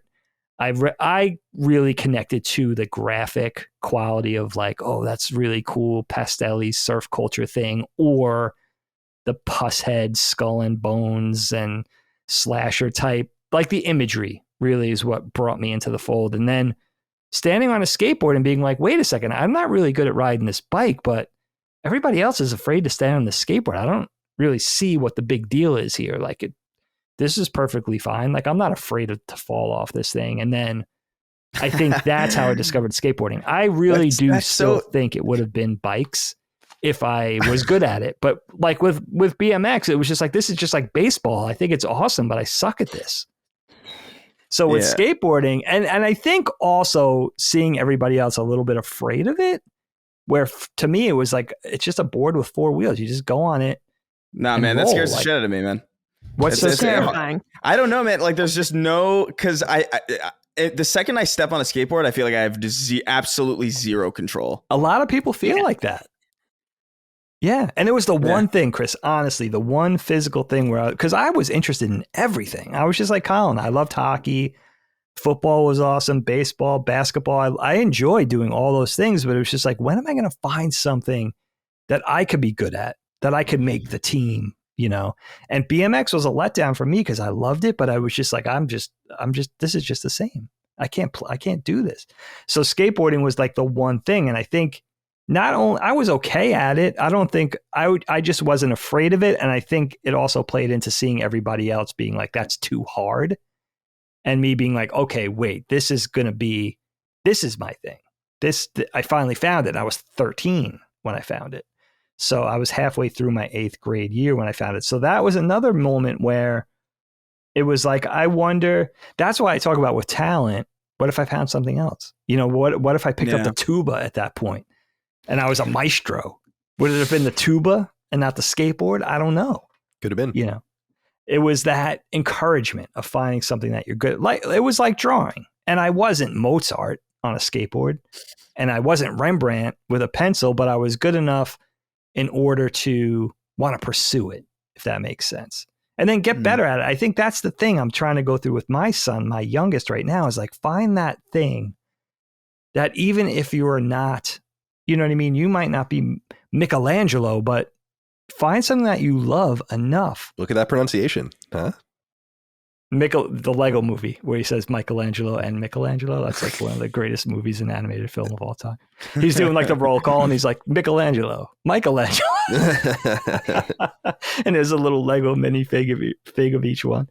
But that's the thing that I'm trying to impart to my kids right now is like, find that thing that you love enough to practice and that you wake up in the morning in order to just get a little bit better at every day, you know? And that's why I'm so fortunate to have my grandfather. And also I benefited from his experience, I think too, because let's say he was a successful animator, right? He might have been imparting his gifts in a different way, but he was doing it with almost like this urgency, right? Where it was like, you got to do, he was handing off the baton, like, right. It was like the mantle, like I couldn't do it. You do it type of thing, which is so interesting. And I wish he was around now in my 40s where I could talk to him about it and get a little more context. Cause I'm not sure, you know, but the fact of that, you know, he did kind of pass off the mantle. And, you know, again, I do wonder if it would have been, if he was passionate about something else, would it have been that other thing? Mm-hmm. Chris, are you satisfied? Yeah. I mean, it's so broad and I wasn't sure like how people were going to take it, but no, I'm absolutely satisfied. It's interesting. It's interesting to hear where all of our different kind of interests and talents kind of stem from. Yeah, being locked away in my room with a computer and all my video game consoles for years at a time was turns out that was a major advantage to me. Yeah, isn't that weird? Yeah, that's weird though, because like you I feel like that's so. There are people who would consider that a horrifying existence, dude. What I think it would. Let me put it this way. When I was doing it, it was. Maybe it's just nostalgia talking, but it was way cooler when it was being done in the 90s. Like I remember. Oh, that's true. Yeah, no, you're right. When my friend Jason. So I had this friend when I lived in Maine. I lived in Maine for a few years with my mom, and I would go home to Long Island for summers and vacations and stuff. And there was this guy, Jason, who was, he might have been, I was in 5th grade and he was in 8th grade, I want to say. And that was like the same school where I went. That was like middle school. And he lived down the street and he was new. He's from California. And I think his like mom and dad got divorced and he came from like Silicon Valley or something. And this was probably 1994, 1995. And we just became quick friends. And we were friends for several years. And I remember my parents having a big problem with it because of the age difference. But it was authentically like we just connected on video games. And it was like a big brother, little brother sort of thing. But it really was like, it was fun. And I wish I was still in touch with him in some way because he was a really nice guy. But he was the first person I was exposed to that had, and this was in 1995, he had just a computer in his room. And it was a Mac, I remember. And he used to do things like print out the NHL standings for me and give them to me and stuff like that. I was like, it was cute. And like all these little things, I was like, damn, dude, this is so cool. Like you have, it was like AOL chat rooms and AIM and forums and IRC and later ICQ and all these different things. And I just feel when I got my own computer in 1996 and then started going on the internet and all of that, I just felt like that was such a unique internet 1.0. You only knew like a few people in your orbit were also on the internet. Most people weren't really, or they were still getting on. It was like a counterculture kind of thing. Yeah, it was. There's that. I think it's Sandra Bullock. Actually, she came up earlier. The Net. Remember that movie, The Net, from 1994, 1995 that she did. That's like that movie's kind of like seminal. The Matrix is actually like this too. The original Matrix, but it's kind of late. A little later it's seminal. Like this is computer culture, or at least stemming from what was computer culture, which was, like you said, counterculture. Mr. Robot touches on that a lot too, I think. But I think by the time you get to Mr. Robot, it's kind of not as cool anymore. So I wanted to say that generally speaking, I think today would be horrifying because we could only go so far back then. Like if you wanted to see a QuickTime video of a PS1 game, it would take you hours to download it. There was not much more you could really do. And so you'd maybe sit on your bed and play a game, or you'd post on a forum. There was no video chat or audio chat or anything like crazy like that. Most of these people were mysterious. We were talking about lying earlier. It's like, that's when everyone was lying to each other about all sorts of things, you know? Yeah. Because there was really no way to prove it. So I don't know. I felt like I'm really it's very rare for a person to have experienced something really at its like seminal moment. But the internet has existed since before I was born. But the World Wide Web that we understand it, I was really there from very, very, very early, and that was cool. So yeah, just for that reason, I think it's cool. If you're growing up like with screens all around you now, I don't think it's nearly as neat. You know? Yeah. Anyway, that's where I'll leave it there for now. All right, Micah, it is your turn. All right. So this is a topic that it's not something I talk about publicly too often, but it had gotten some interest when I've done like mailbags for Sacred Symbols Plus. That, you know, once people found out that I grew up as a Jehovah's Witness, I got a lot of questions about it. And it's just one of those things that for a long time, I avoided talking about it publicly because it does make you literally an apostate. And I'm like officially not disfellowshipped. But like if somebody found this podcast, I would now be, right? It doesn't matter to me at this point, but it's just one of those things that like, yeah, I kind of just like kept it low key. I'd answer questions if people brought it up, but I didn't really talk about it too often. But with the interest that it's gotten in like my mailbag episodes, and also just realizing how little people know about Jehovah's Witnesses, it's just one of those things I was like, I kind of just wanted to talk about it and also hear from outsiders, you know, kind of like if you knew any, what it's like being on the other side of the door, for example, because that was my childhood. My mom joined the Witnesses when I was 4, and I was in it till I was 18. And there's a brief overview. There's a lot of don'ts. There's no holidays, no birthdays. Like everything you do is affected by the faith. The music you're allowed to listen to, TV shows and movies you're allowed to watch. There are people who weren't allowed to eat Lucky Charms cereal because luck is against the religion, and you're not allowed to say good luck. You're not allowed to say bless you when someone sneezes. There's so much to it, and it's so extreme, and people don't realize it because maybe you knew one at school and they seemed like halfway normal. You just knew they didn't celebrate Christmas. But the reality is like, it goes so much further than that. And like, I'll give an example. Chris, your hair would be considered too long. Colin, your hair too short. Because really? Colin, they'd say you look like you're in the military, and you're not allowed to do that. Oh. So there's so much to it. It affects what jobs you're allowed to have. You're not allowed to be a policeman or a fireman because firefighting is dangerous and policemen might kill somebody. So that's not allowed. Oh, wow. You're not allowed to have a job that works weekends because we have church 3 days a week. Some of this stuff has changed, by the way. So like I'm giving the example of being a Jehovah's Witness from the late 90s to the 2010s. For example, they stopped doing 3-day-a-week church when I was maybe a senior in high school. We dropped down to 2 days a week, but it was always Tuesday, Thursday, Sunday. And then on Saturday, you went out, you know, door to door doing your field service, it was called. And that's when we're knocking on your doors and bothering you in the morning. And I cringe thinking about it now, just realizing how intrusive it was, how annoying it was. Like, I can't believe I did that. But in our heads, we are like, well, we're saving people's lives, because the other big thing about Jehovah's Witnesses is that it's a doomsday thing. They'll tell you it's not. But the reality is that they believe that Armageddon could come at any moment. And that's what we're doing, is we're trying to save as many people as we can before the world ends, because whoever's not in church at Armageddon, they're going to die. And so it was like, no, like we're trying to save people. And it's only when you start to realize some of the things, like they don't make sense, you know, the faith kind of starts to fall apart a little bit. But it was just a really weird way to grow up.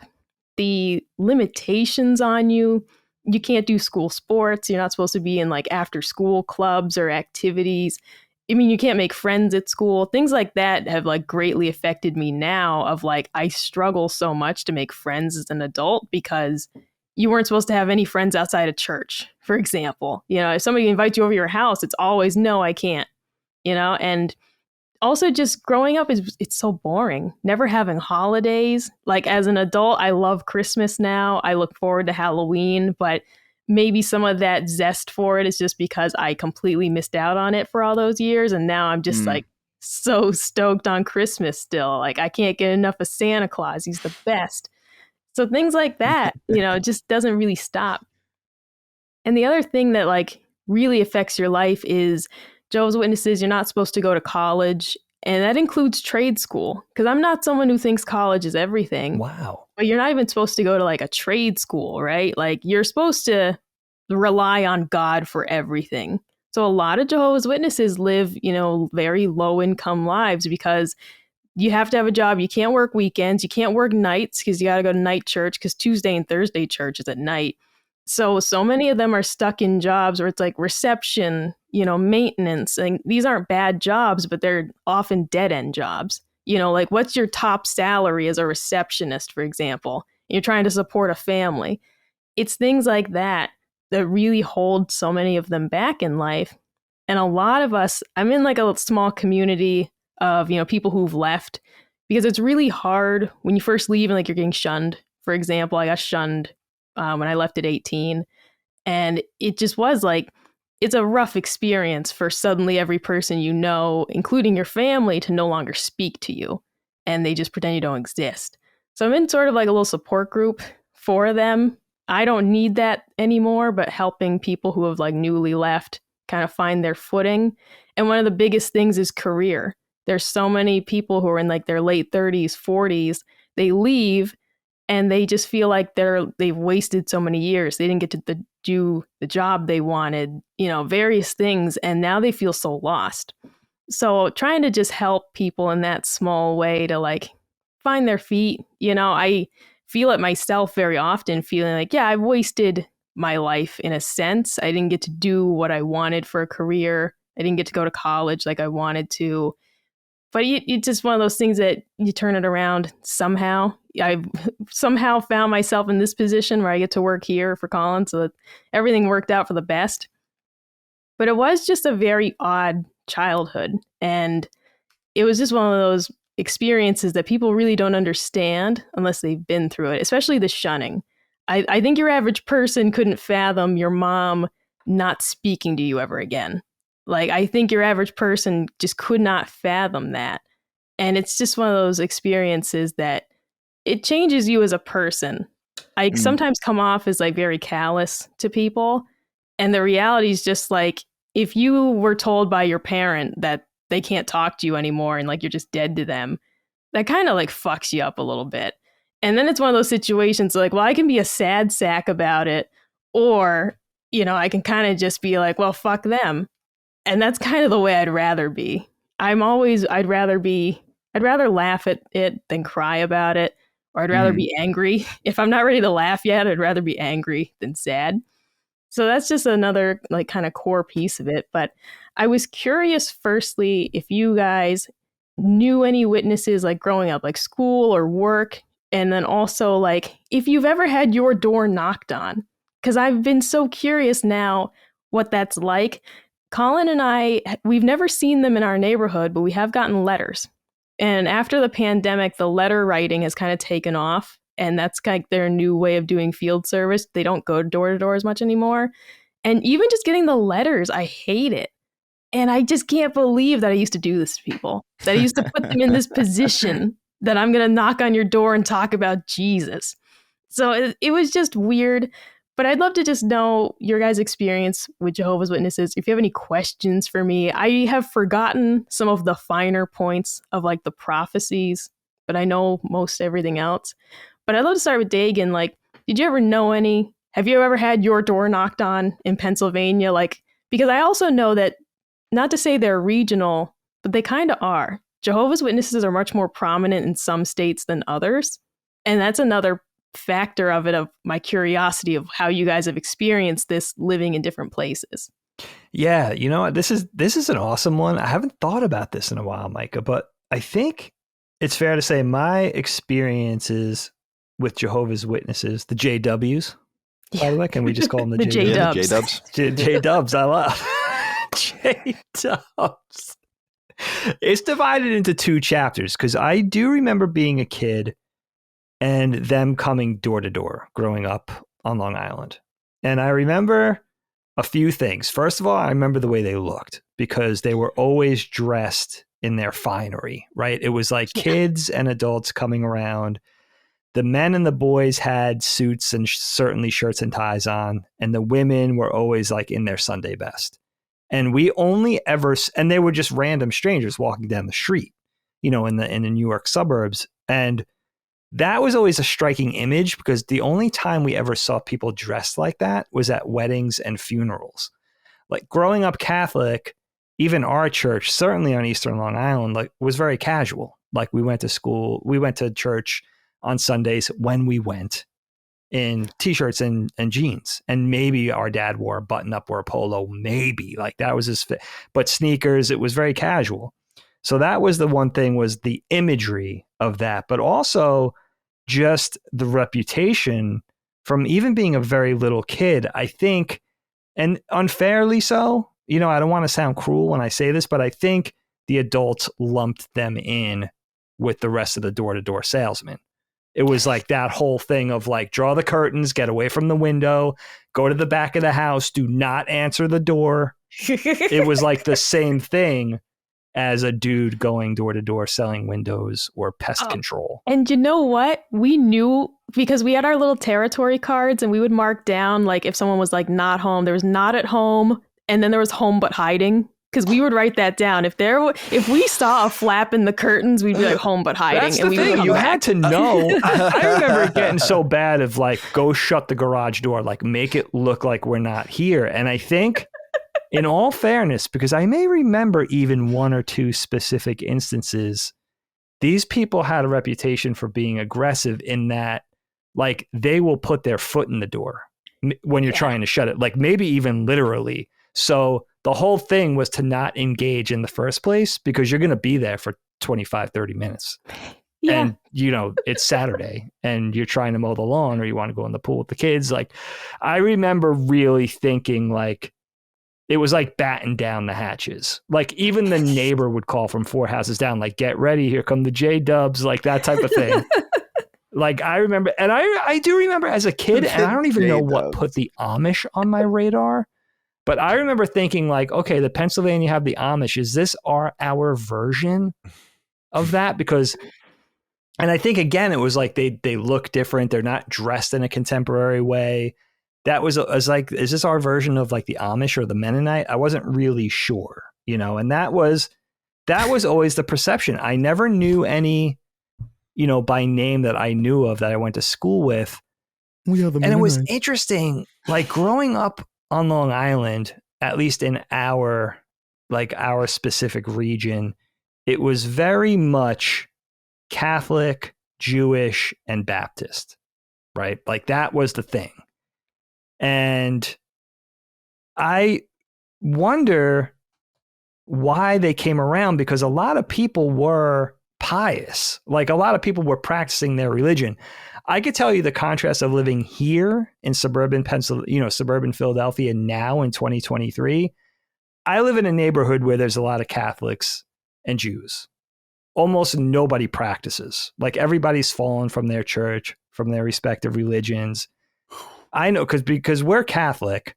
I know there's 4 practicing Catholics, including us, in this entire neighborhood. And we know them well because our kids, you know, we've been here for 12 years. Our kids go to school together. All of my daughter's Jewish friends are completely not religious. And there's also a lot of what used to be called, in a derogatory way, right? There's a lot of WASPs around here. Like there's a lot of just people that are not, they're just completely detached from any kind of religion.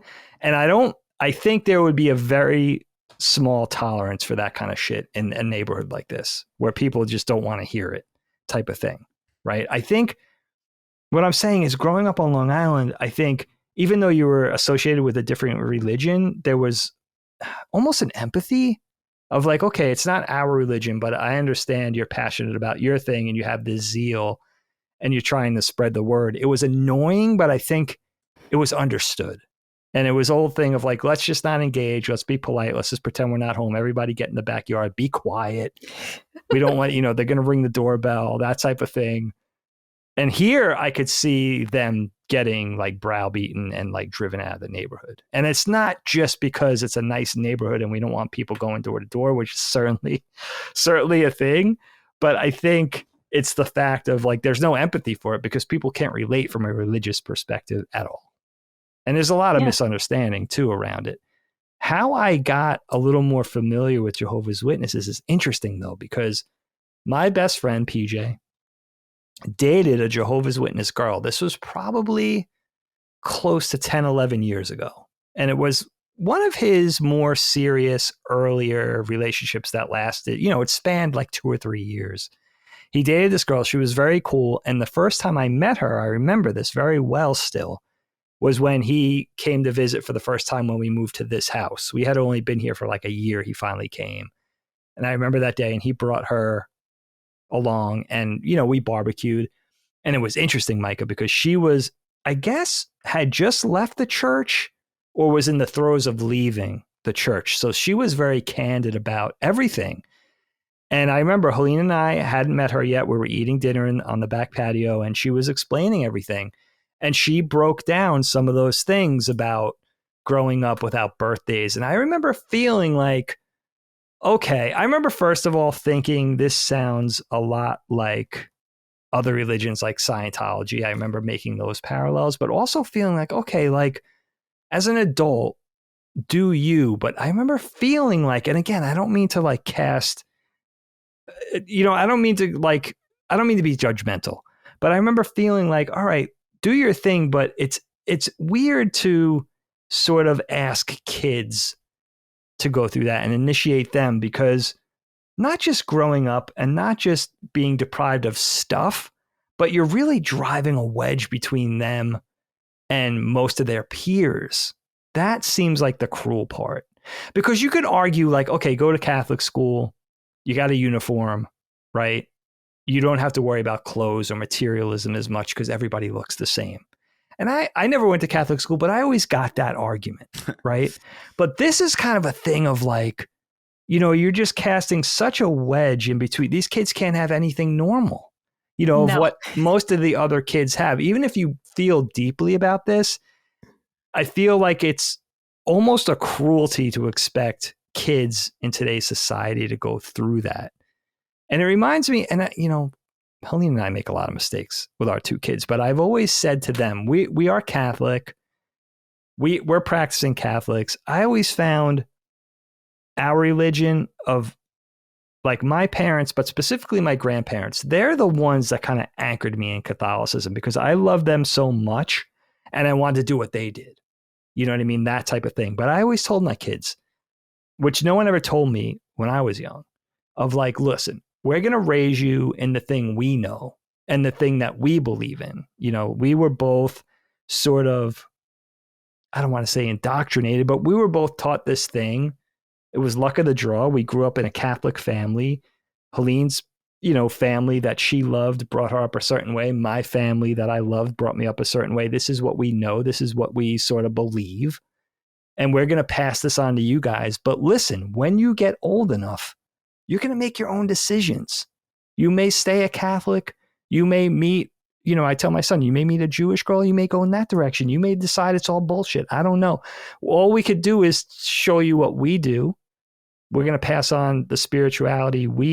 The only thing we know, and then you're going to be old enough to make a decision someday, And I think there's something in a young person's involvement in this that just seems, I don't know. It seems, again, like I don't want to label it a cruelty because it sounds judgy, right? But I just feel like it feels that way, right? Like even if you brought the kids up with all these rules, right? Maybe you say when you reach a certain age, right?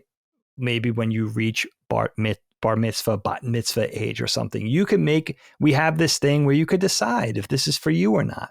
That would make it so much more palatable, I think, from a societal perspective of like, just give these, you know what I mean? Because I don't know, it just seems, and again, maybe that's wrongheaded.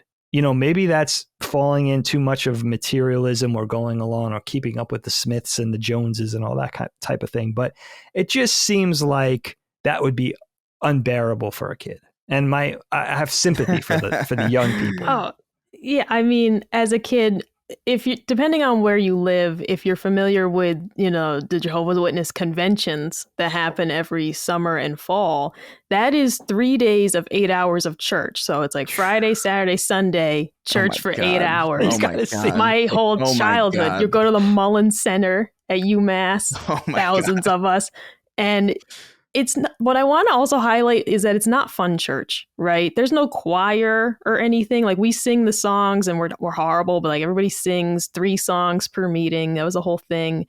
But it was just like, it's literally their lectures and you have to take notes on it. A lot of it is essentially sales techniques for the door-to-door ministry, like overcoming conversation stoppers is this Sunday's sermon, right? So things like that, like it's really boring to grow up that way because it's not about the stuff. But like when it comes to birthdays, for example, a big reason why they don't do birthdays is because they don't want your ego to be too big. You shouldn't have a day all about you. Oh, and telling a kid that they're not allowed to be, it's part of it. The other half of it is based on like the origins of birthdays being pagan. And I won't get into all that. But it's just a thing of like, no, they literally tell you like, it's selfish to think that you're special. And so like you raise your kids telling them like, you never tell your kids that they're special. That's part of it. It's like, imagine your own parents don't think you're special. And that's, it's like, it's pretty weird. It's pretty weird. It does seem kind of cruel. The perspective from the greater population is that you're just taking all the fun out of everything. That on its surface, that's what it reads like. Yeah. It's kind of like, and again, like I'm going to sound so ignorant. I don't mean this the wrong way, but I remember being a kid and feeling like these people don't have electricity in Lancaster. What the, like, are they just trying to like not have fun? Like that's what it sounds like. And I think about the same thing when I hear about certain things like Scientology, when it becomes very culty and you can't leave and there's no autonomy or at least it reads like that. And again, Scientology, I think, is way crazier than Scientology Jehovah's is on Witness. another level. I'm sorry. Go ahead.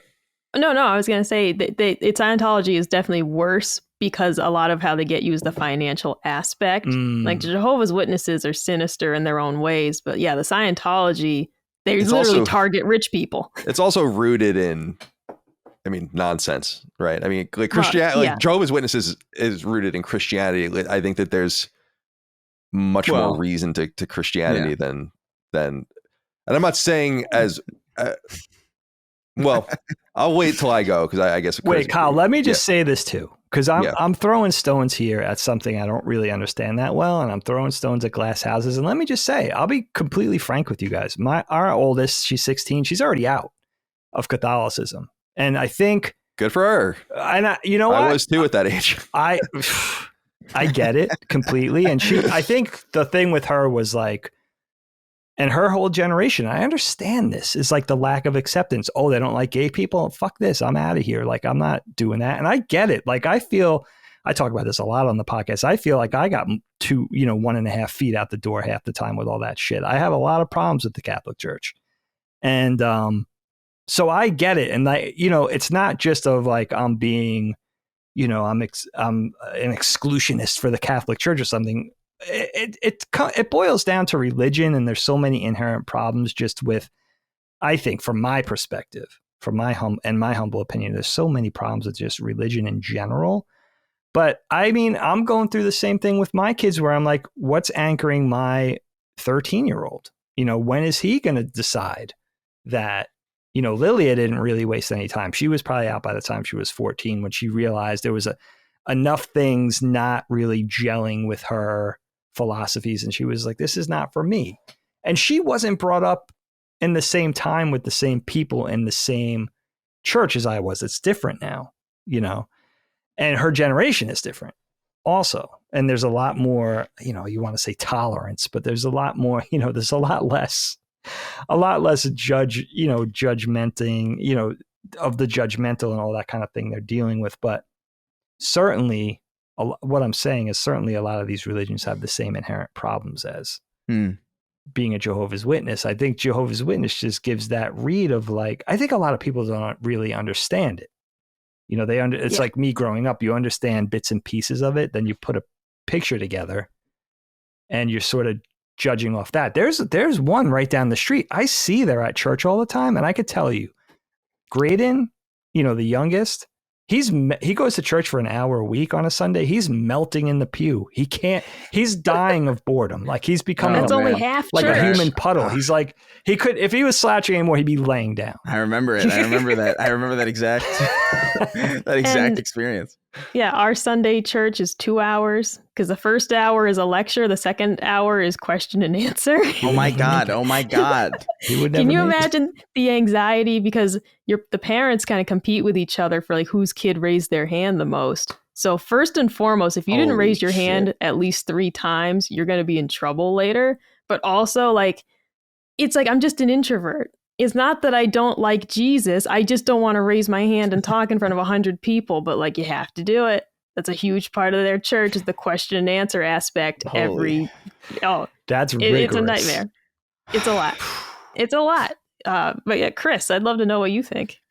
Yeah, I mean, I don't know. I don't have a lot of experience with Jehovah's Witnesses, like either in person or I'm sure maybe like when I was a kid, our door got knocked on maybe once, but I wasn't there. It was mainly my parents to kind of be like, I think they just sort of ignored it, or my mom, very pleasant person, she'd be like, hey, sorry, very, very apologetic, but like very much not interested. The only I remember the first time I even understood what it was, or the first time I got even a slight idea of what it was because of that show Community, because Troy is Jehovah's Witness in that show, and that was the first time I learned that they don't celebrate birthdays, and I was like, what? That's real? That's so confusing. And I remember looking into it a little bit and just sort of being like, oh, okay, so that's what that is. Not out of anything other than just sheer curiosity for what the hell it was. But I mean, I don't have much love for religion. I don't think I have much hostility for it, but I just come from I grew up Catholic. It's a very Hispanic thing to be very Catholic. Like a lot of my family is very deeply Catholic. My parents, I think, are less so. I don't think my dad really cares, and I think my mom, we all just kind of like, oh, the family's doing this, so like we'll go to church and we'll do it. And I went to Catholic school and all that. And, so I had the uniform, and it was, I remember when I went to public school after that, I was like, oh my God, I don't know how to dress. I don't know how to make an outfit. I don't know any of this because I've had the same uniform for like 6 years or whatever, however long it was. But I really only have experience with as far as, your experience with like leaving a church. I remember specifically, in Catholic school, I remember we went to church all the time. We listened to like some of the preachers. Every Sunday we would like listen to some like one of those people in the mega churches. I can't remember if it's like Joel Osteen or something. So it was like that type of figure. Love that dude. And I could tell my dad was like, my mom was like, no, it's good. I think you're right.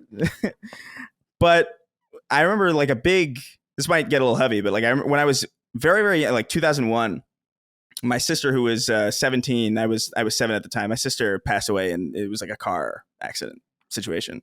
And I remember I was like, because I was 7 and in the Catholic church, I remember like everybody at church either the next week or however, I can't remember how exactly long it was after, but like they would come to me and they would just tell me the same kind of thing where it was like, oh, it's God's plan or whatever.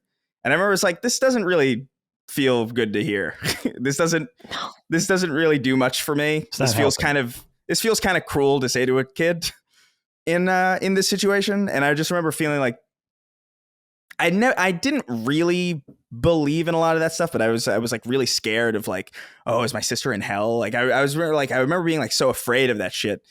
And so like my feelings about religion are just very like, I just think generally it's really cruel for children. I think it's a fine thing to grow up, and if you make a decision like as an adult, be like, hey, this is what I want to do. This is what I want to devote my life to. I understand the world a little bit. I've been out in the world a little bit. I understand what it's like to make connections and be friends with people and celebrate birthdays and have these celebrate holidays. And I'm willing to, at a certain age, I'm willing to give that up for whatever I feel is super important. I think that's entirely fine, entirely respectable. But I don't think it's a good environment for most children, especially if it's in a particular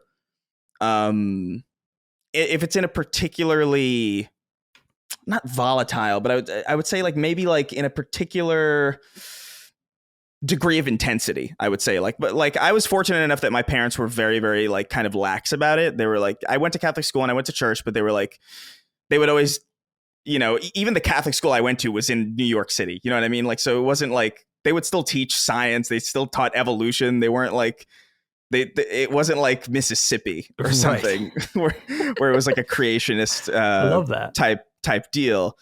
So I was fortunate, like, thank God that I was in that type of situation, because in Mississippi, it would have been hell, I would imagine. But I don't know. I can only relate it to my experience. And I remember really, really early on feeling like something about this entire aspect of humanity just doesn't feel right to me. Like, I don't feel like this is a good thing for me.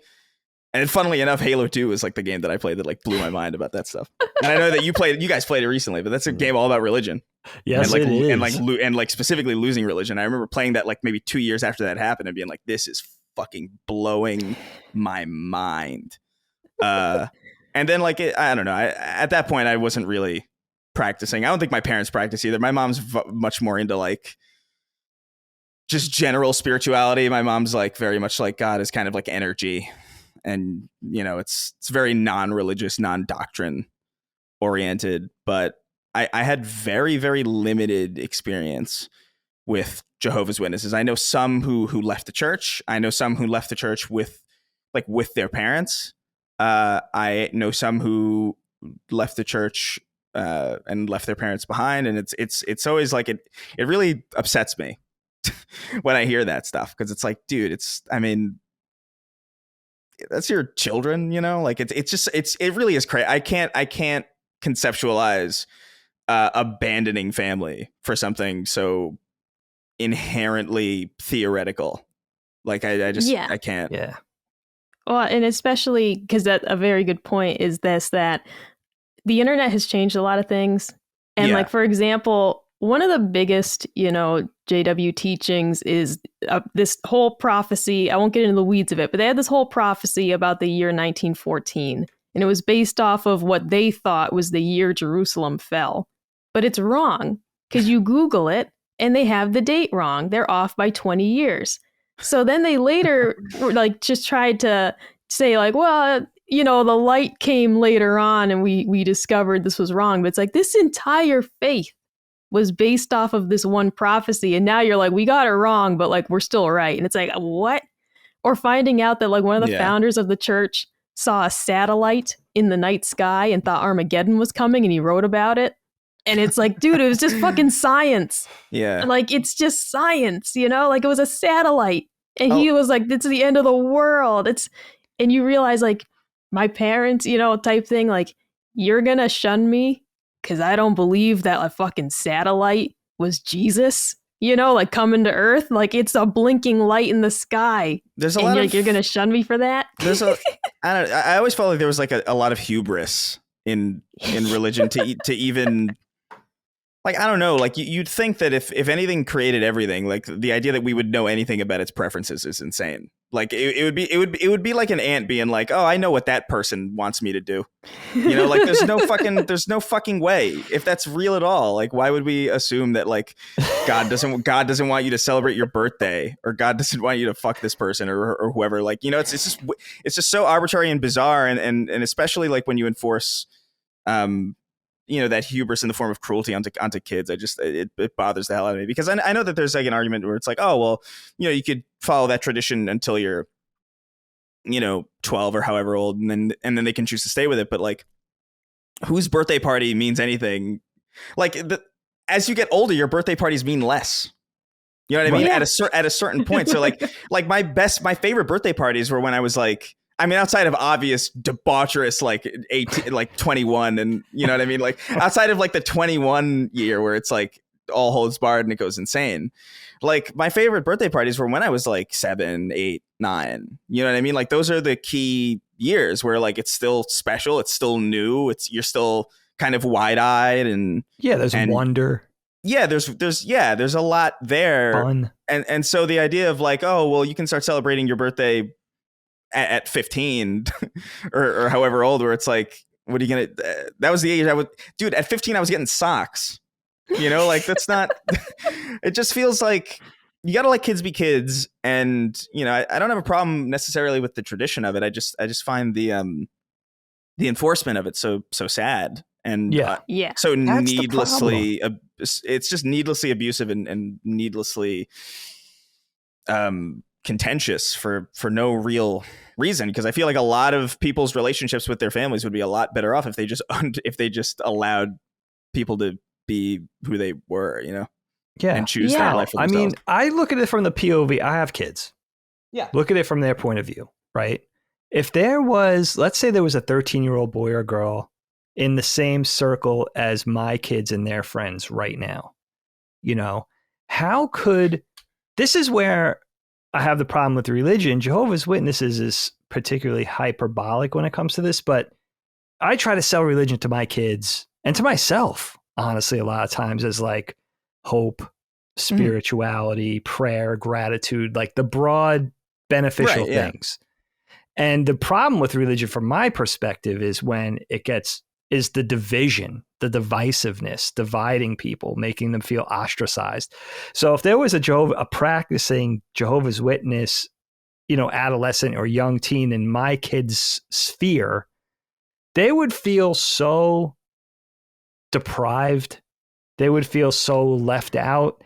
And it's like squeezing this thing into, it's like, this is not the way society is. This is not the way kids grow up now. I picture like my kids would feel probably ostracized if they grew up in Williamsburg with a bunch of Hasidic Jewish people, right? And they were Catholic.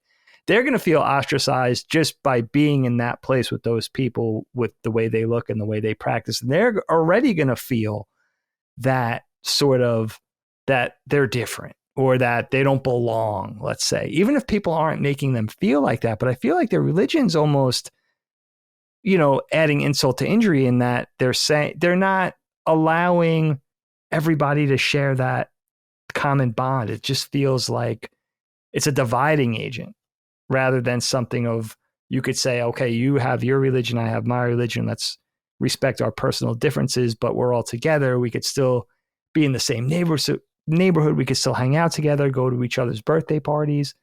But these kids don't have all the things that a kid in 2023. And again, it's not a material thing.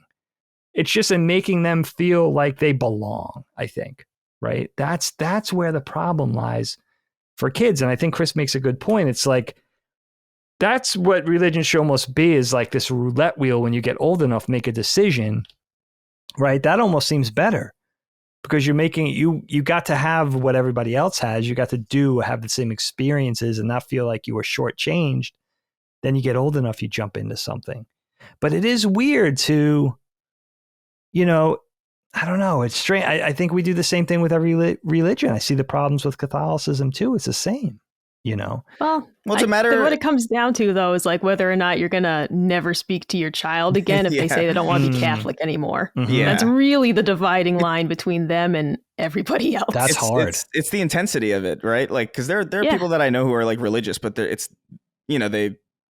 not like so deep in the weeds that they can't have like a decent conversation about things that might, go against that doctrine or whatever, or they're lax about it. They understand that, hey, this is just, this is how I feel. This is how I choose to live my life. And that's really about it. And it's not going to affect you at all.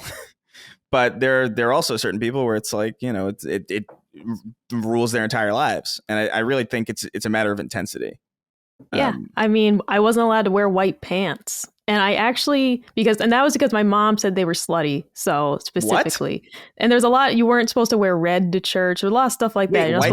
White pants are slutty? I could not wear, only I didn't after own Labor a pair. Day. I didn't own a pair of white pants until I was 29 years old because it was just a habit to not buy them. Right. And then like one day I was just like, wait a minute, why the fuck don't I own any, like, these are nice pants. They're kind of a bitch, like, to be honest with you, though. Like, well, they can be. I'm a messy person, so like I don't wear them except for special occasions. But I'm not wearing them, because of that reason. I was like, wait a minute, like, how are you gonna tell me white pants are like the harlot? That was so fucking funny. I mean, that's where some of the rules, talking to other people who left, are like, they weren't allowed to have Lucky Charms. They weren't allowed to wear red. One family, they're not allowed to wear denim ever. I mean, stuff like that. Those people took it like way too far. What's the Lucky Charms thing? Just because you're not supposed to ever say good luck, and you're not supposed to have luck. Superstition is the word I want. You're not allowed to be superstitious. I thought it would be more about the condoning leprechauns or something. Oh well, yeah, no leprechauns, no unicorns, no mythical beings are allowed. How would you deal with the JRPG with the luck component? Like, what would you do with your luck stat? You're not allowed to play most video games. You can't play anything rated M. You can't play anything with magic. Like, no Harry Potter. You're not allowed to have any of that stuff. No Final Fantasy. No Mortal Kombat, no fighting games, no violence. Like, everything is through the lens of that, of like, no, you're not allowed to play Call of Duty. You're not allowed to play anything that's not rated. If it's not rated like E for everyone, even E10 plus, my mom would be like, E10 plus? Like, what's in that Kim Possible game? And then I wasn't allowed to play it anymore. It was Kim Possible. All right, it's a children's show. That's crazy. Starring Christy Carlson Romano. Yes, Christy Carlson Romano from Phil of the Future. Yeah, and I wasn't allowed to watch it anymore. So things like that, it was extreme is definitely the word for it. But I can laugh at it as an adult. As a kid, though, it only started to feel oppressive as I got older. And I was like, well, why can't I have a pair of white pants? Like, everyone else at school is wearing white pants, but my mom said it's because they're loose, because they're easy. And I was like, all right, loose and easy. I guess we don't wear white pants. I love how elderly of a way of saying slutty that is. Yeah, loose is loose is so gross when you're loose. And carrying out rules that they don't even know the reason for, right? Like, these things become so like just woven into the fabric of this institution that. And I think we do the same thing as Catholics. Like, I could speak from a Catholic perspective. Like, we just kind of like recite these rules and rote, and we don't even know where they come. It's like they just become lost, and like they almost become a cliche. Yeah, I think there's the one thing I want to say. I mean, there's a few things to say. Is that I have a pretty high tolerance for religion, actually, because I think I'm not a religious person at all, and I haven't been for a long time. But there's a place for religion, and you'll worship something. Like, people worship and bow to the altar of many things, and bowing to the altar of what you might want to describe as a benevolent God with a series of pretty righteous rules of respect and the golden rule and all those kinds of things is a lot better than kneeling at the altar of the dollar or of war or whatever other things people occupy themselves with these days. And so I don't really look down on religion per se. From that respect, because I just think that, generally speaking, especially the old religions, they come from somewhere. That's what I was saying earlier, Kristen. We never really got to tie it up. Is that, yeah, I think a religion rooted in Christianity is a hell of a lot more serious than a religion rooted in some dude's science fiction universe. And like, whether or not you think Christianity is real or not, like, Jesus did die on the cross. It's an historical fact, and all these events happened, and it's how you interpret them, of course, that, and we know that from Josephus and whatever, like all the Roman historians. And so it's a historical fact that then has been interpreted into all these different things. And that's actually one of the reasons why I consider myself culturally Catholic, is because I take a little bit of pride of being brought up in the order, let's say, of the original sect of Christianity, and I'm not talking about like all the Council of Nicaea stuff and all the weird rules and all that. But Catholicism traces itself back to the first pope and all of the rest. And I think that there's something positive and interesting about that from a cultural standpoint. I just don't take any religious value from it at all. But I just think that it's important to note that people they'll worship something. And I think that religion, there's a virtue in religion. And the one thing I wanted to say, Dagan, you were saying this, is you and I just disagree here in the sense that people want to turn religions into things that they want them to be, but you're just simply not Catholic. right? Like like there's just a lot of people in the world that have to understand that they're not Catholic or they're not whatever sect you want to be. Like these orders that are thousands of years old or hundreds of years old in terms of the Protestant orders and sects, like they're not going to bend to the will of the individual, and it doesn't mean we have to buy into them. I don't buy into Catholicism whatsoever, so like I have no problem saying that. And I've said that I refuse to be confirmed. It was a big deal in our family, as Dagan might remember, like that I would not be confirmed. And and as my dad made very clear, I cannot go to heaven in the Catholic faith. Like I simply cannot go. Yeah, like, I don't think I can go to purgatory. I don't think I got confirmed either. I did communion, and then communion. I think that's the middle of it. You know? Right. I remember doing communion, and I never did. I don't even think my parents asked me to do it. I think they just either forgot or just didn't care and knew that I didn't care either. Because I would always bitch and complain about going to. I mean, I like the baked goods that they would bring to church every Sunday, but like aside from that, like, oh my God, sitting there listening, and it was Catholic church too, so it was fucking even as relatively liberal as it was in New York, it was still painfully boring. Like you would just sit there and be like, all right, time to fucking do these hymns. There's no way around it. And then you'd be like, oh man.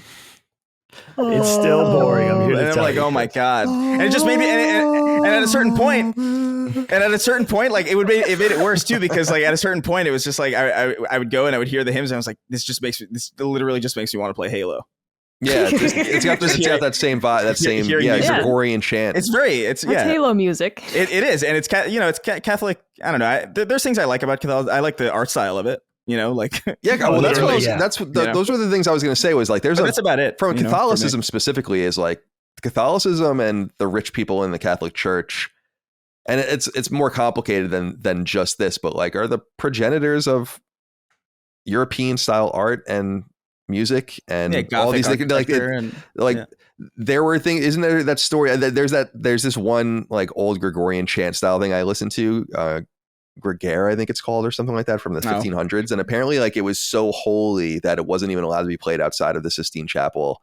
And then like a young Beethoven or something went and heard it and transcribed it from memory, and that's like how it leaked out of the church after like hundreds of years. Oh wow! And it was considered like one of these beautiful, beautiful songs.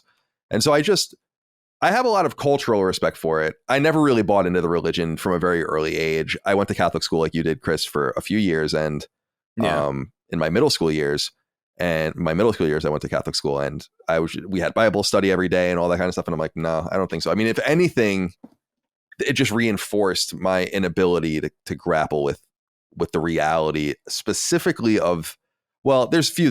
The Old Testament is interesting, but no. And then the New Testament it's the same stories being told from sometimes contradicting each other from multiple perspectives that they decided to publish together. I just don't understand. And then there's all of these. Well, that was the whole thing too about it. What is it? Was it Constantine, like editing it, and like the version that we have, the Bible that we have is not even like the original complete version of right. It. Like there's the different sects. I think like the book of Ruth and other things are like in the Catholic Bible that are not in other Bibles, and so on and so forth. Like I looked at it all and I'm like, and I got really into it at Northeastern when I took a few classes on like I literally took a Who Wrote the Bible, like it was like a sociology class. It was awesome. Or an anthropology class, I should say. And it was really, really fun and interesting about all the different historical sources. Like I think they all have different letter names like Q and X and all these different things. And they try to figure out like these guys wrote this, and then the Gospels drew from this guy's thing, except for the Gospel of Mark drew from this thing, and so on and so forth. It became so scientific and everything that I was very interested in it. However, I will say that one of the things that I said, we can worship anything. And I think the other side of the scale in which all things should be balanced is the worship of science. And science is wrong all of the time as it grows. And the difference between religion, which just requires faith, blind faith, and then science constantly improves and improves and improves itself. And so you should never really worship the scientific realities of the time per se, because many of them will prove to have been wrong or evolved upon later. And so I think taking a combination of the natural world and the things we can do with science and all the beautiful things, and having this level of like faith and the uniqueness of human consciousness. We were talking earlier about like, can dogs lie? Right. And like all of that, there's something very unique about a species that can create philosophies like this. And I think it's important to remember that the three major religions are all interconnected with each other. Even Islam, looks at Jesus as one of the prophets in Islam, right? So, or like one of the disciples or whatever, however they would. It's like the original cinematic universe. It's right. It's their own cinematic universe. I just think that there's something cool and interesting and about that touches people's lives. And I'd rather them be interested in a very peaceful way. I'd rather them be in church on Sundays, worshiping a God and singing hymns than worshiping the dollar, dropping bombs on other people and all the different things. But on the other hand, so as I said, I think that people need to stop trying to make religious sects into things that they want to, they want them to be, and instead accept what I accepted as a child, basically, which is that like, I'm not Catholic. Yeah. I never asked Catholicism to do one thing for me. No, I just was like, no, I'm good. I'm like, the biggest hypocrite in the world. Yeah. I used to pray when I lost things. Oh yeah, I don't remember the saint specifically, but I remember being like, "Fuck, I lost my wallet or whatever." It's like, and I'd be like, "Hey God, can you like? I really can't. I can't find it. I swear to God, I thought I had it." You went straight to God, so you could go to St. Anthony. He'll get you a parking spot. Yeah. Just ask my mother-in-law. Yeah, I don't know. He'll get you a parking spot. Go to Philly rush hour. You get a parking spot. Just talk to St. Anthony. Kyle, you really do make me realize something though, Kyle, because I'm the biggest hypocrite in the world. I'm talking about it from being a Catholic, the cafeteria Catholic listen, I plead the fifth. Yeah, I go in for this. I don't believe in that. You're wrong about that. And I say my beef with the Catholic Church and everything like that. Give one thing. This makes me think of this though. Give it to the J-dubs. You're either in or you're out. Right? That's with Catholicism, you could have it. It's like Burger King. Yeah, I want this. Hold the lettuce, extra mayo. Burger King. We called it grocery store Catholics because we'd be like, those grocery store Catholics, they don't want to go to church every Sunday. We totally are. They'll associate with, people they shouldn't like. And we would always talk about grocery store Catholics. Micah, I walk into that building weekly with the hugest chip on my shoulder. Like there's got to be, I call them the liberal Catholics, but I'm like, I'm walking in here right now, but I agree with half of what you're going to tell me right now. And there's every shade of that under that roof during that mass. Believe me, you know what I mean? And the Catholic Church, honestly, they just got to keep those coffers filled. And they say it's okay, even though if I had that discussion with Monsignor or one of the fathers, we would be at odds. We just agreed not to talk about it. Just put the $25 in the collection basket. Let's not. The second I, as a kid, I remember seeing the Vatican and understanding what that was and all of that and putting two and two together and being like, this is outrageous that like you have this much money.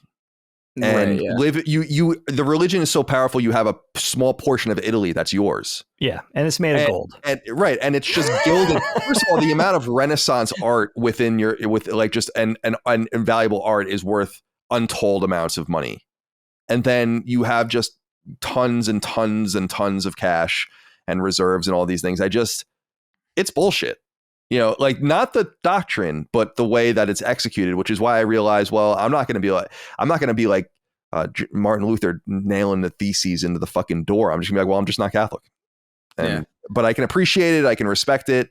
I think religion plays a role. I do not think religion is the source of all morality in our lives or anything like that. I don't buy into that, but I do think that because I think that you can be an atheist and be a perfectly moral person, and there are obviously horrifyingly bad Christians and Jews and Muslims out there in the world. So that's meaningless to me. But I just generally, the one thing you didn't bring up, Micah, which I was surprised about, because my big exposure to Jehovah's Witnesses, I vaguely remember them coming to our house, like our old house on Marie Court once, and not really understanding it. And them being demeaned to such a degree in my mind, not like anything that I remember, but sufficient that where I was like, I never took that seriously ever again. Like whatever that was something where I was like, my mom must have said something like very cutting or whatever, because I was just like, I don't take that very seriously. And I didn't encounter it again until I knew these two girls in high school. I don't even remember their names. And this is why I wish I had my yearbooks. I think my stuff got mixed up with an ex-girlfriend of mine. I was telling Micah, we went to high school together. We dated later.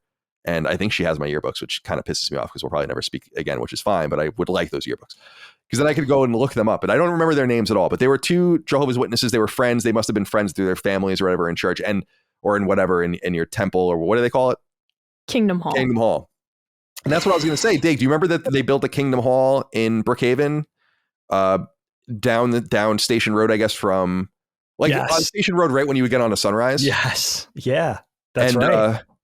And so they were part of that. And there was like something going on in our area, but I don't remember interacting with it much at all, except for when I would go to in San Francisco, I would go to a laundromat and there would always be copies of The Watchtower in this laundromat. Oh, I forgot about that. Yeah. And I used to read. We used to leave them in doctor's offices. Yeah, I used to read. The Watchtower is, and I remember reading about it later, that it's like actually goes all the way back to the beginning of Jehovah's Witnesses. It was like a newspaper. Yes. And it's like their magazine and kind of propaganda sheet now that they do. Like they have editors and stuff and writers. And I read a bunch of them because I used to sit there like waiting for my laundry and I would just read the Watchtower, like the newest Watchtower there. They must have I wonder if anyone ever saw me and was like targeting me from afar or whatever, but I would just read them and there'd be a stack of like 3 or 4 of them and I would just put it back and then go about my business. You educated yourself. And so I was surprised that you didn't bring that up because that's like my biggest cultural interaction with them is seeing that newspaper or that magazine. Yeah. And that's not even the good one because Awake was the good one. There was Watchtower, which slowly morphed into being more of an internal magazine where they stopped giving those out to the public because that's what you do the question and answer from on Sunday. But Awake was the more topical magazine. For example, there were articles about like avoiding food poisoning, but tying it to the Bible, stuff like that. But that was the one that would have like, oh, there's an article in here about a cheetah, like it was like the more pop culture version of their literature. But of course, I mean, the literature was huge. As a kid, you're distributing it weekly. You make a little order every week of how many magazines you want, that you're going to place, all that type of stuff. We had little pamphlets that we leave in your door. And of course, the only holiday, in quotes, that they celebrate once a year is like sad and it's somber. And they invite people to that every year. And I remember I had to invite my teachers to it at school, which was always really embarrassing. And nobody ever went. I have a question about like what's the funeral process like? Oh, it sucks. Okay. So like Jehovah's Witnesses don't believe that your average person goes to heaven. It's very complicated. Only 144,000 people go to heaven. All right. From Bible times to now. There's a couple thousand left, which is how they're kind of gauging when the world's going to end. That's a whole thing. Right. So your funeral, it's always going to be at a Kingdom Hall. It's sad, but it's different because they believe that everyone's going to get resurrected later. So you kind of delay your grief because you're like, oh, it's different from like just saying grandma's in heaven. It's like, no, grandma's going to be back on earth whenever like the world ends. So like, we'll see her again. So it's a little weird. Sometimes people are very cavalier about death because it's like, no, we'll probably see her by next, Thanksgiving. Grandma will be back. Not that we did Thanksgiving, but like, because you're just waiting for the world to end and get all your relatives back.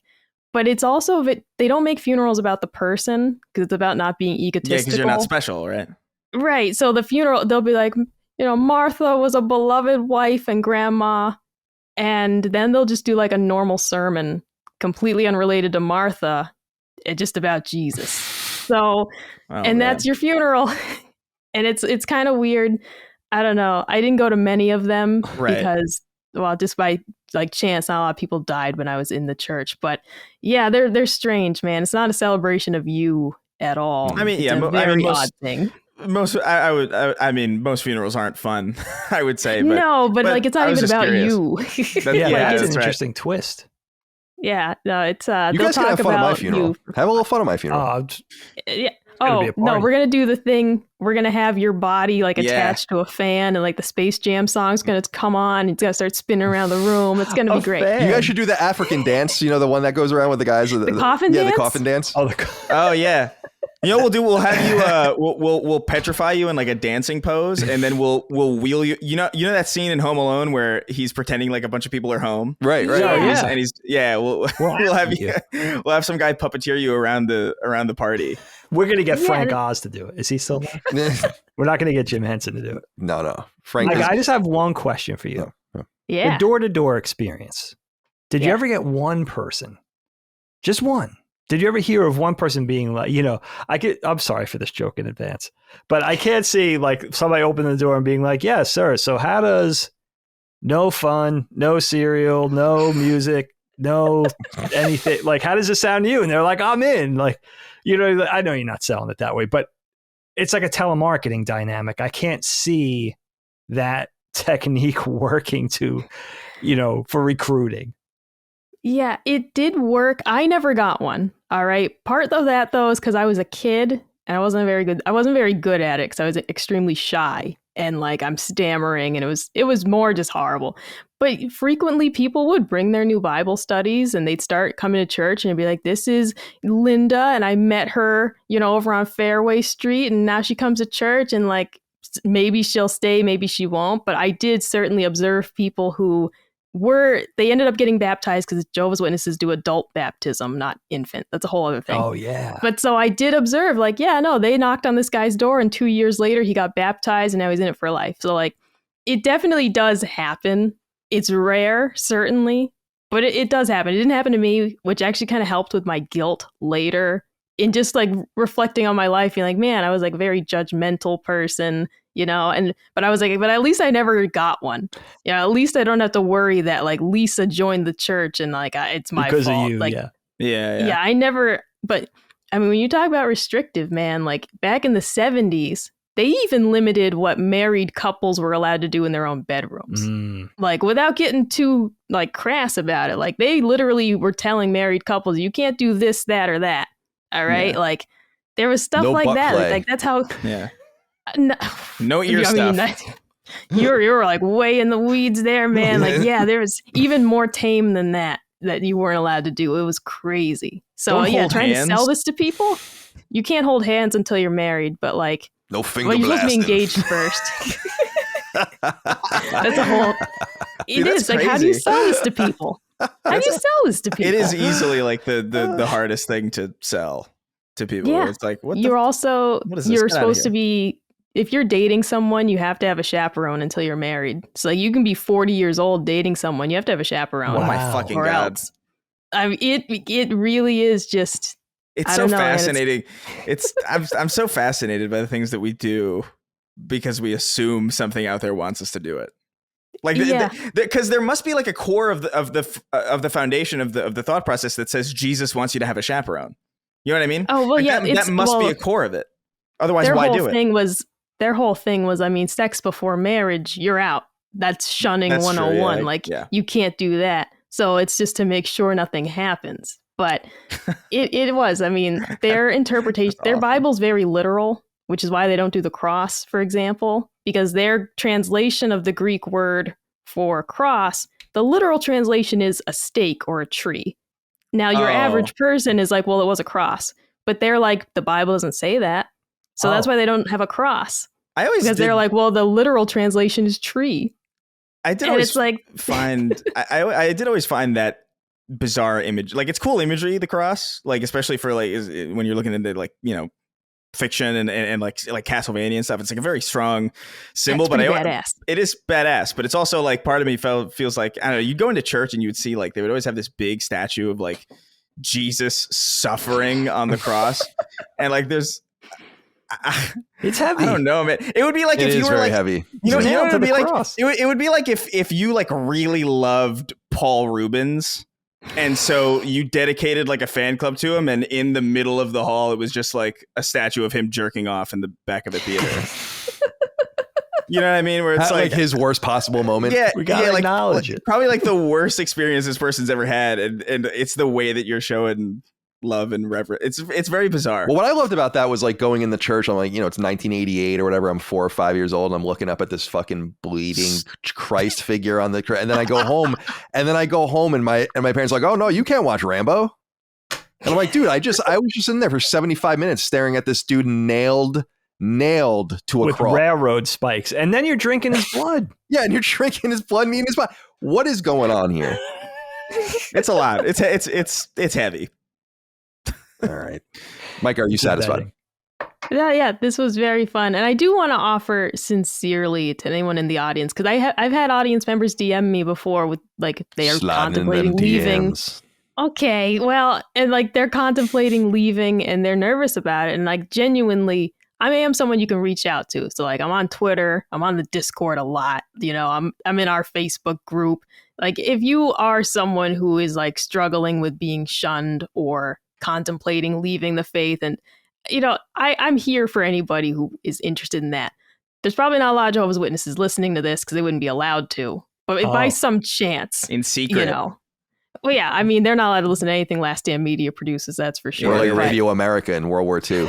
Yeah, exactly. They're hiding under the covers, listening to a gaming podcast. Yeah, how would they even? Yeah, because they would have to have an interest in PlayStation also, like to even. Probably be aware of a lot of this. Tokyo Rose. It's crazy. I have I mean, this is an aside and we don't have to get into it because there would really be no way for us to get into it. But I do have a friend right now who's in the middle of leaving the Mormon church. Oh, like wow. as of a couple of days ago. So it's interesting. That's hard because you're going to be ostracized likely from your loved ones. He's fine. Yeah. Yeah, because his sister left also, and I don't know, he's been hanging on to it for a while, despite the fact that he's a smart guy. He knows. That's tough. He knows enough. He's tired of soaking. He's tired. Yeah. Oh, he's tired of soaking. But I think he's gonna. I don't know, man. I'm excited to see. He just had. We got him high recently for the first time, and it was so fucking funny. He had a blast. Cool, man. Yeah, we have some Mormons in like that have married into our family. They're nice. Yeah. It's an interesting religion. I'm fascinated by the American centric nature of it. It's like an American sci-fi story basically about. It's like a BioShock Infinite type. Yeah. You know what I mean? Well, isn't it about like how the Israelites came to the United States or something like that, and then they left these plates, the gold plates, right? And then the plates are translated into this mystical language, and Joseph Smith. No, that's it. And then it's like Josephus and the trumpeter, and all that. The Book of Mormon. I've been in hotels where the Bible instead of being a Gideon Bible was a Book of Mormon Bible. Oh wow! And you can read. I'm like way over my skis on this because I did a podcast on this a long time ago on Fireside Chats, a few of them actually, because I was really fascinated about it. Like there's like I think it might be 5 books or something that's like the story of their whole thing. But ultimately, the plates are found in New York and translated and all this kind of stuff. And it gives them the Book of Mormon. And it's this apocalyptic story about, I think the Native Americans play a huge role in it. Basically, the Native Americans are the lost Israelites, I think is what it comes down to. Sounds like a fucking sign. I mean, no offense to them. I think it's whatever. Believe whatever you want. I don't care. But it's an awesome story, honestly. Yeah, it's a pretty dope story. It's pretty fucking. I think honestly, like, I mean, a lot of the validity of religion really comes back to like how old something. Like if Mormonism was like if Mormonism was 3,000 years old, we'd probably view it a lot more seriously. But it's a dope. It's pretty. I don't know. It's pretty fucking cool. Like as just purely from like a fictional standpoint, like it'd be an awesome place to write stories in. You're totally right about the age of things, like the fucking South American indigenous death cults that the conquistadors discovered or whatever. Like, that's like holy shit. The hell is going on here? But to each their own. I don't care what you believe in. It's totally fine. Religion for me is just not. I've tried to square it in my life several times. I've really tried to be like, well, if I had to believe in something, I would be Christian. If I had to be Christian, I'd be Catholic.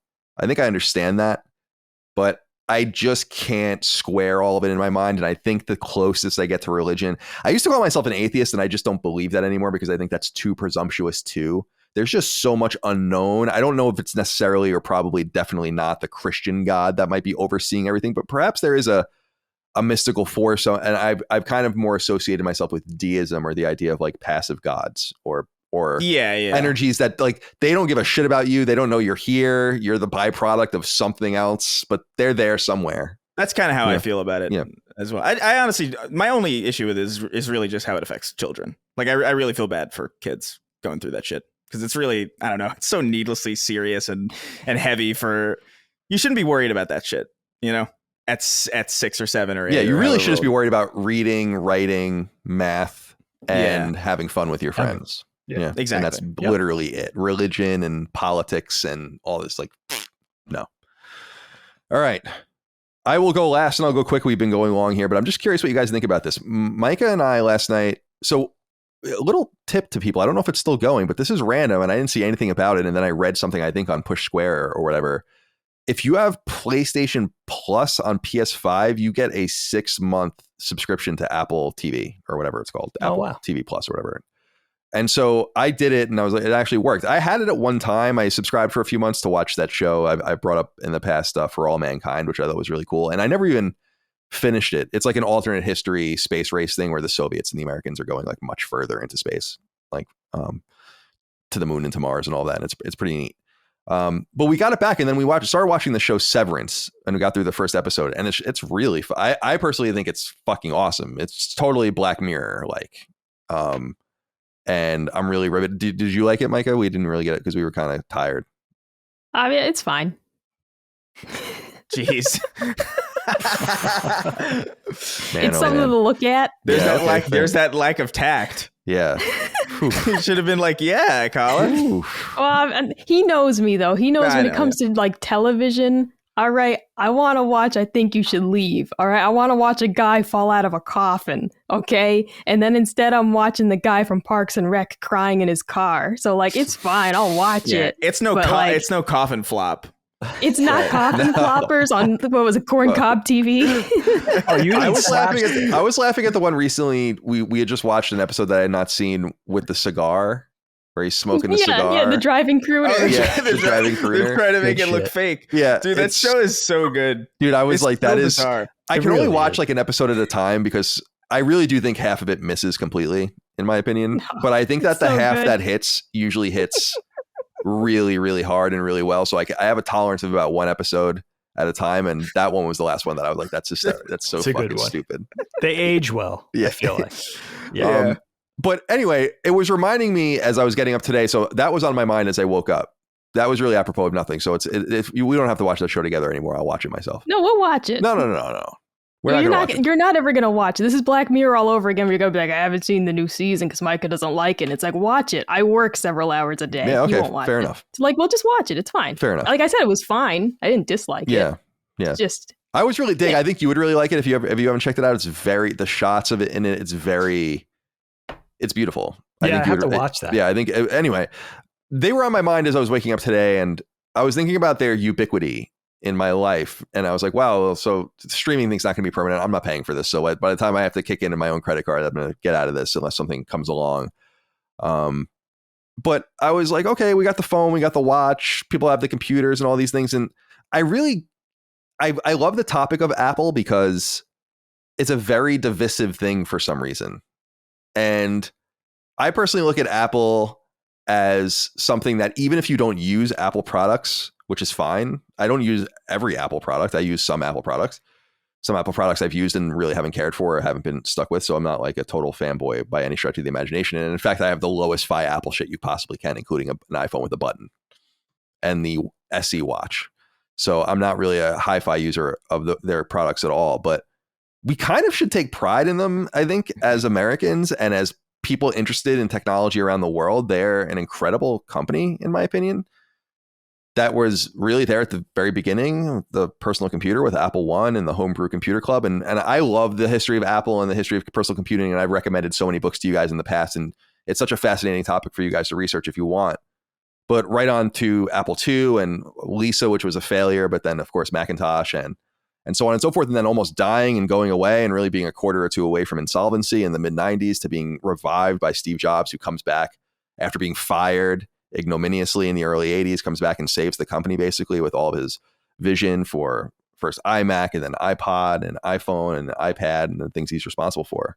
and the embryo of a watch and the embryo of things that haven't even come out and may never will, like a car and all the rest, which might still be a possibility in the future from Apple.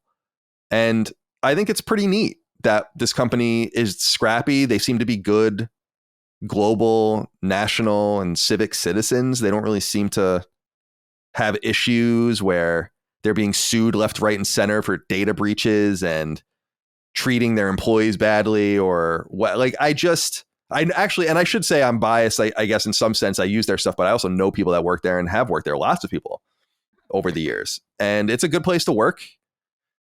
And above all else, I think that their products are really, really well made.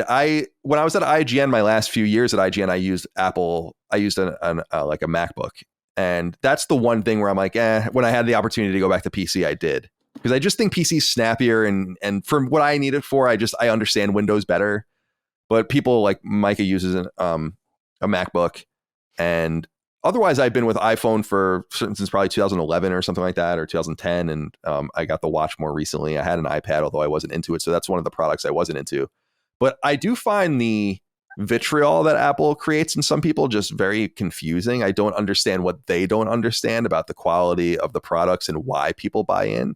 I think some people do buy in for sticker value and for being part of that cult. And those people have always existed. That's the thing that I find funny, and I think maybe younger people don't realize, is like Apple homers have always existed. Like people that I knew them in the early to mid 90s. Like I remember my friend Steve, his dad was a mega Apple nerd. Like you knew when you went to his house, he had like 3 Macs and all this crazy shit and all the sophisticated stuff. So those people have always existed, but I really think people have bought in because it's high quality.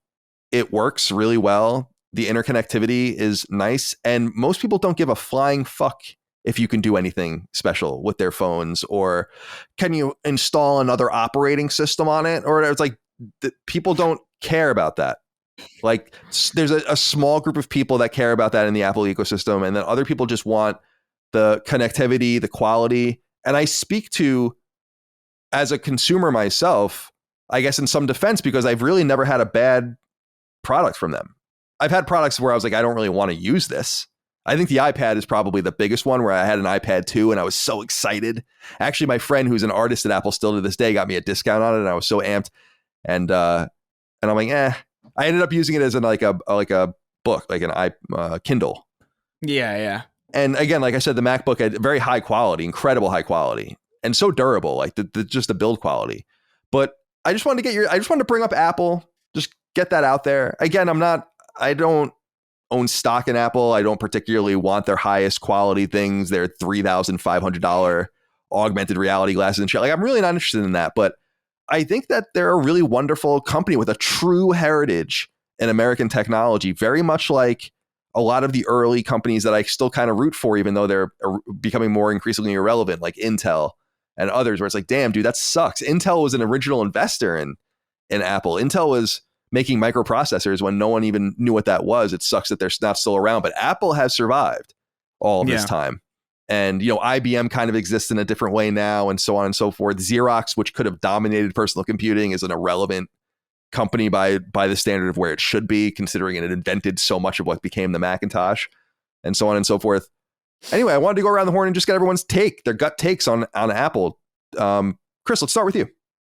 Yeah, I mean, I don't know. I have a complicated relationship with Apple because I've talked on the show before about how, I specifically in the realm of phones, I would swap a lot every time at the end of, like, whenever a phone of mine would die or break, I would always jump ship to see what was going on the other side. So I had, an iPhone, and then the iPhone died for whatever reason, or the planned obsolescence kicked in, which is my big issue with all Apple anything, is that weird planned obsolescence that seems to be so integral to the way that they do business. They're getting away with that less, right? With the first the USB-C stuff and then the battery, right? They're going to have to make like the right to repair or whatever. They're getting sued for all this stuff, I think. Yeah, except there's littler things that, like, even just like I got a MacBook here. Like, I have a iPhone, I like the watch. I have an iPad too for drawing stuff, because I'm trying to do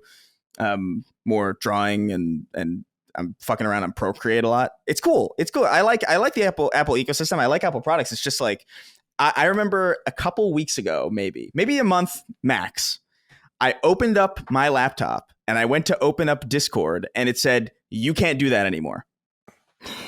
Your computer can't run Discord. And I'm like, yes, it can. What the hell is Discord doing? That like, it makes absolutely no reason why this laptop can't run Discord. My laptop from fucking 7 years ago, my fucking Windows laptop that barely functions at all can run Discord. There's no reason. And so I remember seeing that. I was like, wow, that's really fucking stupid. They're really going to make me buy another fucking MacBook just so I can use Discord on it? That's insane. So I don't know. I don't know if I'll ever get another MacBook again.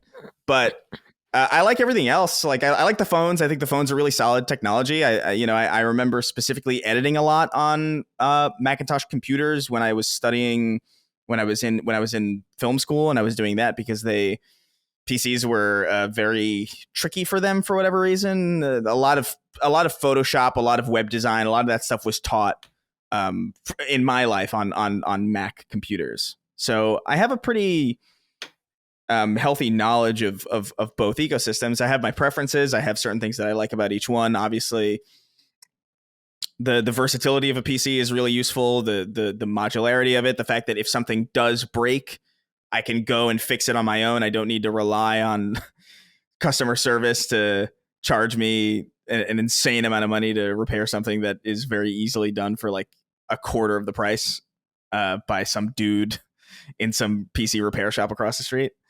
But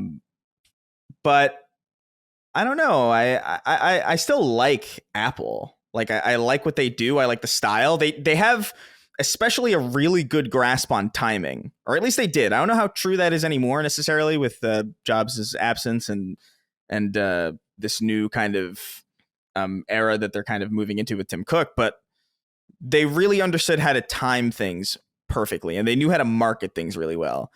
I talk a lot about how like that first tablet computer in the 90s that Microsoft came out just simply came out too early. Like it was just simply too early for something like that to exist. Like you can't put out a tablet computer when most people don't even have laptops. It's crazy. And Apple understood that to some degree, and that's why you got the iPad when you got it way, way, way later than Microsoft. But it didn't matter that they came first because that they came at the right time. And the same thing with the iPhone, where like, you know, BlackBerry was kind of dominating for a while, and then bam, fucking this new archetype of technology, this supercomputer just sort of showed up in people's pockets. And then, you know, they built the smartphone model. I remember back then it was what was it? It was iPhone, it was the Motorola Droid, and I think it was called the Voyager or something. I can't remember what the hell it was. I don't remember what company made it, but those were I used Palm Pre. I used Palm Pre for a little while. Yeah. Oh, really? Yeah. Yeah, I remember. I went straight to from a Motorola Razr to a Droid.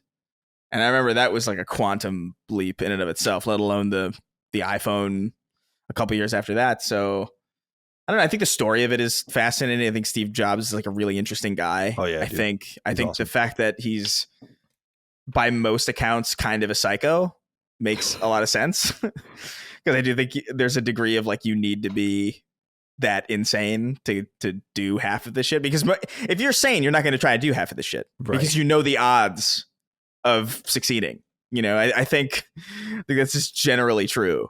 And so oftentimes the people who do make it are people who are a little bit off kilter. And I don't know, he's interesting. I think the fact that he was on stage to introduce Halo at Macworld in 1999 is so funny also. Like that's a real part of history. Yeah. That like Steve Jobs went on stage to say like, hey, look at this Halo thing in the Javits Center in New York City. That's so weird that's true. But I don't know, that iconic press conference of him unveiling the iPhone and he's talking about, he's like a watch, or not a watch, like a phone, an internet communicator, an email device, you know, like, and it's just constantly repeating it.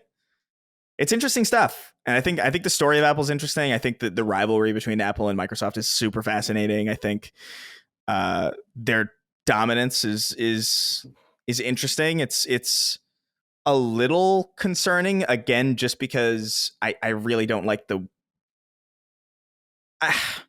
Discord should run on my laptop. Like I really don't see a good reason for it not to, other than they want me to spend another $5,000 on a weak laptop. That's the only reason. That's the only thing I can think of that justifies it. But aside from that grievance, aside from the fact that I do think a lot of it is somewhat overpriced, I think they make elegant shit. And I think they make shit that works, that's really easy to use, that has a lot of like really cool feature sets that, it makes sense why so many people adopt it.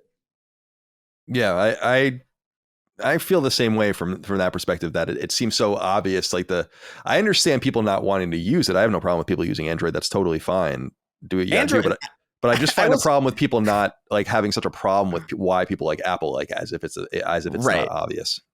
Well, I'll say this: Android sucks. Android sucks. I say this as somebody who has used Android a lot. At first, it was super cool, man. Like, and there is some cool stuff you could do with it, but at a certain point, it's like, dude, I just want my phone to work. I just want my phone to receive messages. I want my phone to call people. I want to connect to an app. I want to connect to the internet. That's it. I want a good camera. I don't need to, customize it to the point where it's like, hey, look, I can make my phone sound like John Cena when I start it up.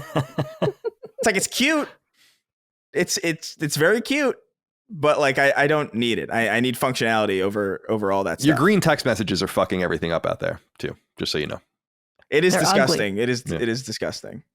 I've left people off of group chats when they fuck everyone else's things up. I will say it's bizarrely sinister that they even do that in the first place. Because what reason truly is there to have different color text messages from different like? Why do that if not to instigate bigotry on purpose? Yeah, it's true. I mean, it's definitely true. I know that they really, really push hard at Google to fix that like over the last year, and it's just not happening. I don't think. I think Apple realizes it's some sort of weird built-in advantage that people like a psychological want iMessage. thing. They want iMessage. Yeah. Which is what it is. It's not even when you're getting blue text messages. It's not really text like SMS. It's just iMessage. Anyway. Michael, let's go to you. What do you think about Apple these days? Well, first off, a correction for the way that you said heritage, because that was just all over the map there, brother. That was wrong. So, Apple does have a very long heritage in this country, of course. What word are you saying? She's saying heritage. I don't understand what's happening. I don't. No, I bring that up only because I went to see my sister last weekend. So, like, I didn't realize, first off, how strong her fiance's Boston accent was until I was away from it. So that was just very funny. But then also coming up with all the words that Colin makes fun of me for saying. That's one of them. But yeah, staying power. I remember in high school, I had my iPod. And I had friends who had a Zune. And they're like, iPods are going to be dead, bro. Zune is where it's at. Zune. And it's like... Yeah, Zune is fucking gone. And like, not that people really buy iPods these days because you just don't need one. iPhone became affordable enough that like, yeah, I bought this like shitty iPhone for like $400 and it's also an iPod. Great. But it's like, yeah, that staying power of they beat out these other brands for what this product was. I just like Apple products. I'll say that for sure. I don't know. I had Android phones before. I had nice ones too. I had the original OnePlus One. All right, for your Android geeks out there, it was running Cyanogen mod. It was the one that was like invitation only. All right, you had to find a code to get one. It was a cool phone. I still have it. But like Chris said, it's like I don't need to be downloading package files to like get new widgets and shit. Like I don't need this. It's just too much. I don't need it to actually be a little PC. Like, I'm just playing Neko Atsumi on here. Like, it doesn't have to be that complicated. I'm checking my Facebook and my Twitter and Discord.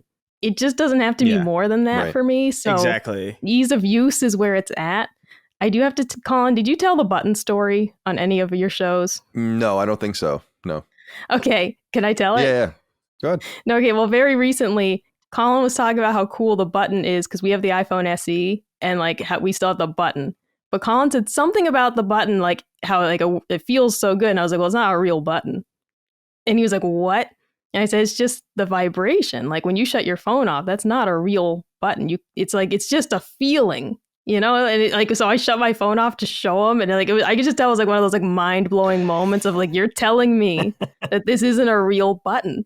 Like it doesn't actually depress. It's just a feeling. They just made it feel like a button. I showed him where you can go in the settings to change how it feels. It's like, no, look, like this is just smoke and mirrors. It's not a real button anymore. He was like, well, what's the point?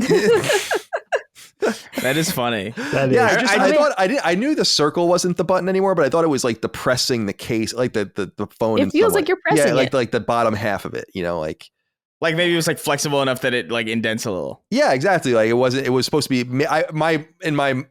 In my mind, I was like, okay, they did that because they needed to seal up the button, right, to make it waterproof, and so now it just depresses like that. But it actually doesn't do that at all. It was really fucked up. But that's a trick. I'm sorry, I interrupted you, Micah. No. So I do, generally speaking, I like their products a lot because they're pretty easy to understand, except for, you know, the parents in our lives. My mom telling me like, my iPhone doesn't work anymore. And it's like, you turn the volume off. You know, she's like, video's got no sound. I'm like, push the button. You know, things like that. Our mom does the same shit. It's crazy. Every one of my mom's iPhones has been broken. Everyone. Yeah. She was the only one that gets a broken iPhone. Yeah. But I'm a big fan of their stuff. When it came to like video editing, I always liked Final Cut the best. I've tried using Adobe Premiere. I went backwards to Premiere Rush because I was too stupid for Premiere. I'm like, this is too many buttons. That's so funny because Premiere was an Apple product at one time, was it? It's so hard to use. Like Final Cut is like baby's first editing thing, but like for my stupid videos, that was all I needed. It's like, I just need to blur out this, you know, shipping label here. I can do that. On Premiere, it's like you're gonna need to have like a fucking degree to figure that out. I was just like, I'm too dumb for that. And like working that crazy. I've seen it, brother. I've seen it. It's horrible. But like I worked IT. Became Hulk Hogan for a second.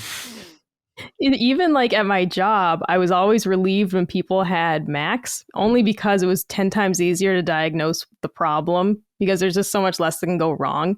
Whereas if somebody calls in with a problem and it's a PC and it's like, oh shit, like this could be so many things. And like we'd figure it out. But like when someone says like, oh, their email's not working and it's like Mac Mail, I know Mac Mail intimately. All right. So like I can figure that out pretty quickly.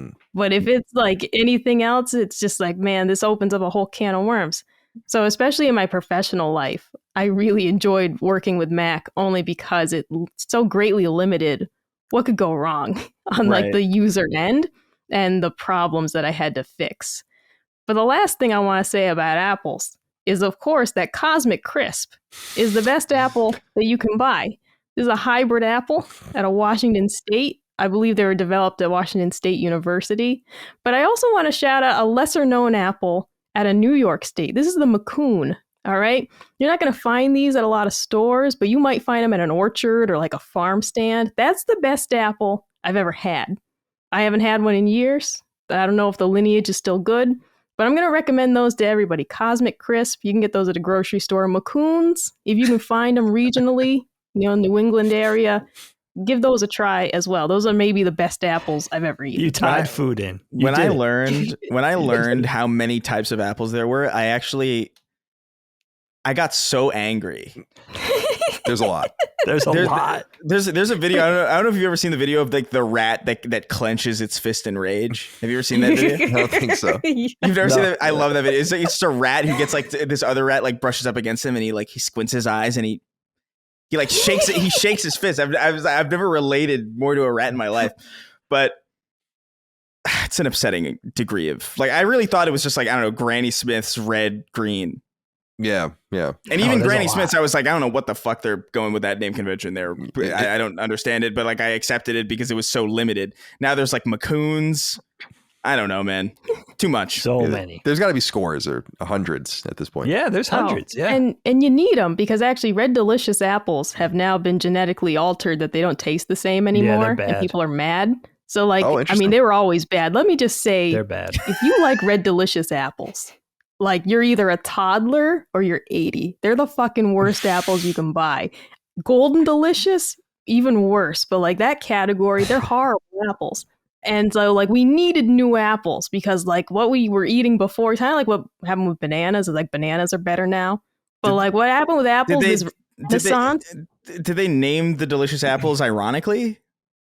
I mean, people liked them, but it's they like were trying to trick you. Christ. Yeah. It's the idea of like, here's an apple if you've never had one before, and you're like, that's pretty good, you know. But then it's like you have something better, and like it doesn't compare. It's like God of War. It's like God of War Ragnarok. It's like if this is your first video game, this is the best video game you ever had. Oh, yeah. That's so fucking funny.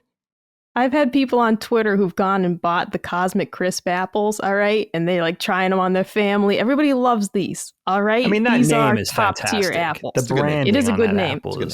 How are you not going to try it? It's called a Cosmic Crisp. It's a great name. And they're incredible. They're crunchy, they're sweet, they're tart, they're fairly large apples. It's just everything you want an apple to be. They're fantastic. Thank you for that. I appreciate that. How did you hijack this into food? That postscript. Dig, let's go to you with to cap things off. I will say to the point of this point has been made multiple times, and I guess I should put a period on it, is that what's funny about Apple is that they very rarely invent anything. They did create the first personal computer as we really understand it that would hook up to a monitor and all of that, the Apple I. But there were obviously other mini kits at that time. People should read Fire in the Valley, which is an amazing book.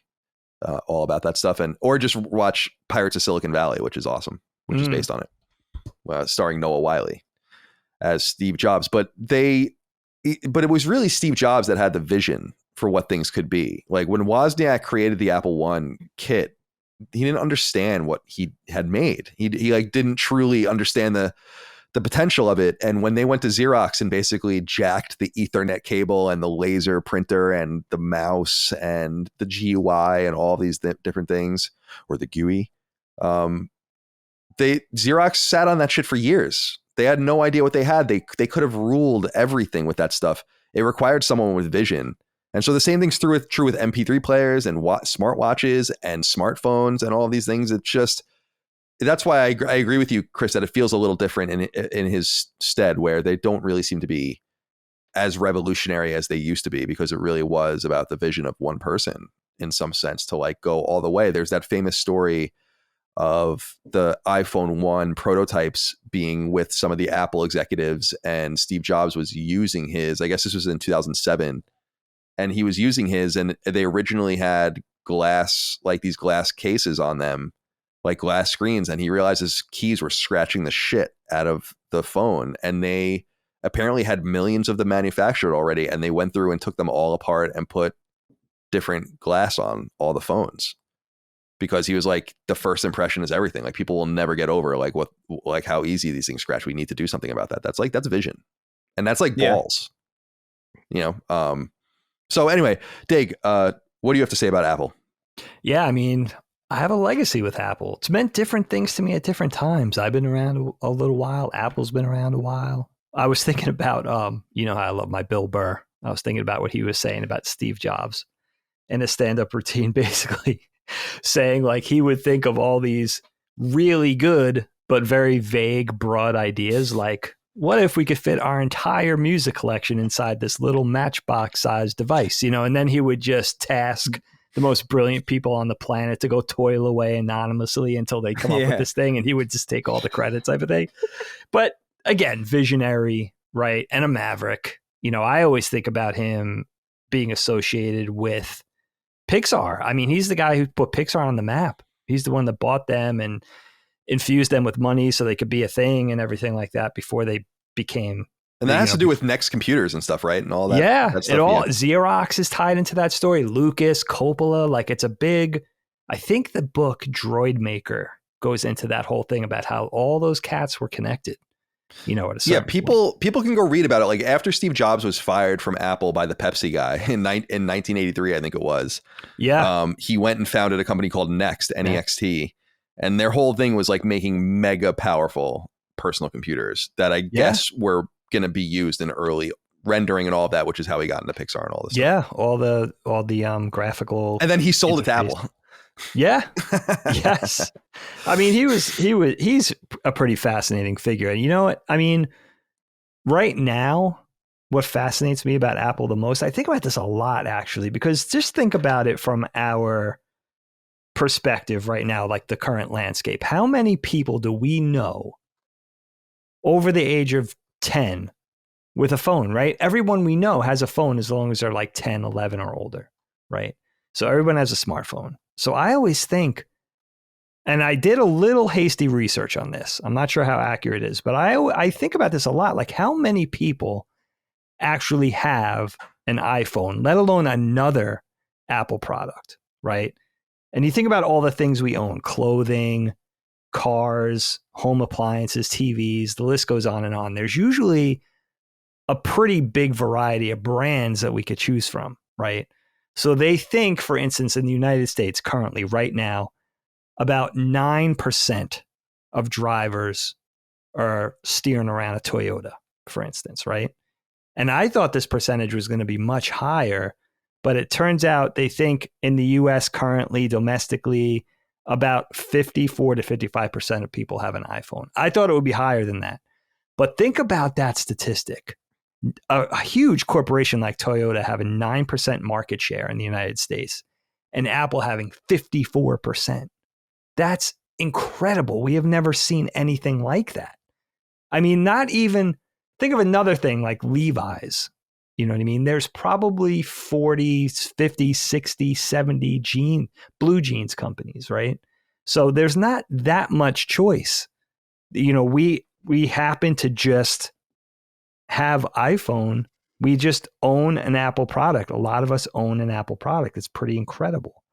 And I remember thinking back to being a kid, the first Apple I probably saw was like an Apple II in the elementary school library. Iconic. Completely iconic. And my best friend, who was very wealthy growing up, these were very expensive computers. He either had, I'm not sure the era, he had a Lisa or an Apple II. They had a Lisa? Really? One of the early Mac computers that his dad had used for accounting. It was down in his finished basement. And I mean, in all fairness, I thought any home computer in the 80s was exotic. We never had one. So it could have been anything. But I remember Apple being associated with high-end designer, only rich people had it type of thing until late in high school, early in art school, when it became a thing, a tool, you know, for me, for animation and for creating art, for illustration. So for Photoshop, Illustrator, at that time, Director, now Animate, Toon Boom Harmony, After Effects, all those kind of things. I remember being pretty bullish on I'd rather be on an Apple rather than, you know, a PC. I think at some point, probably like 15-ish, 20 years ago, it became, for me, there was much more parity. Now I don't care. And there's a lot of parity in the animation industry too. Some people prefer Apple, some people prefer PC/Windows, and it never really, at this point, it doesn't really matter to me. I like the benefits of both.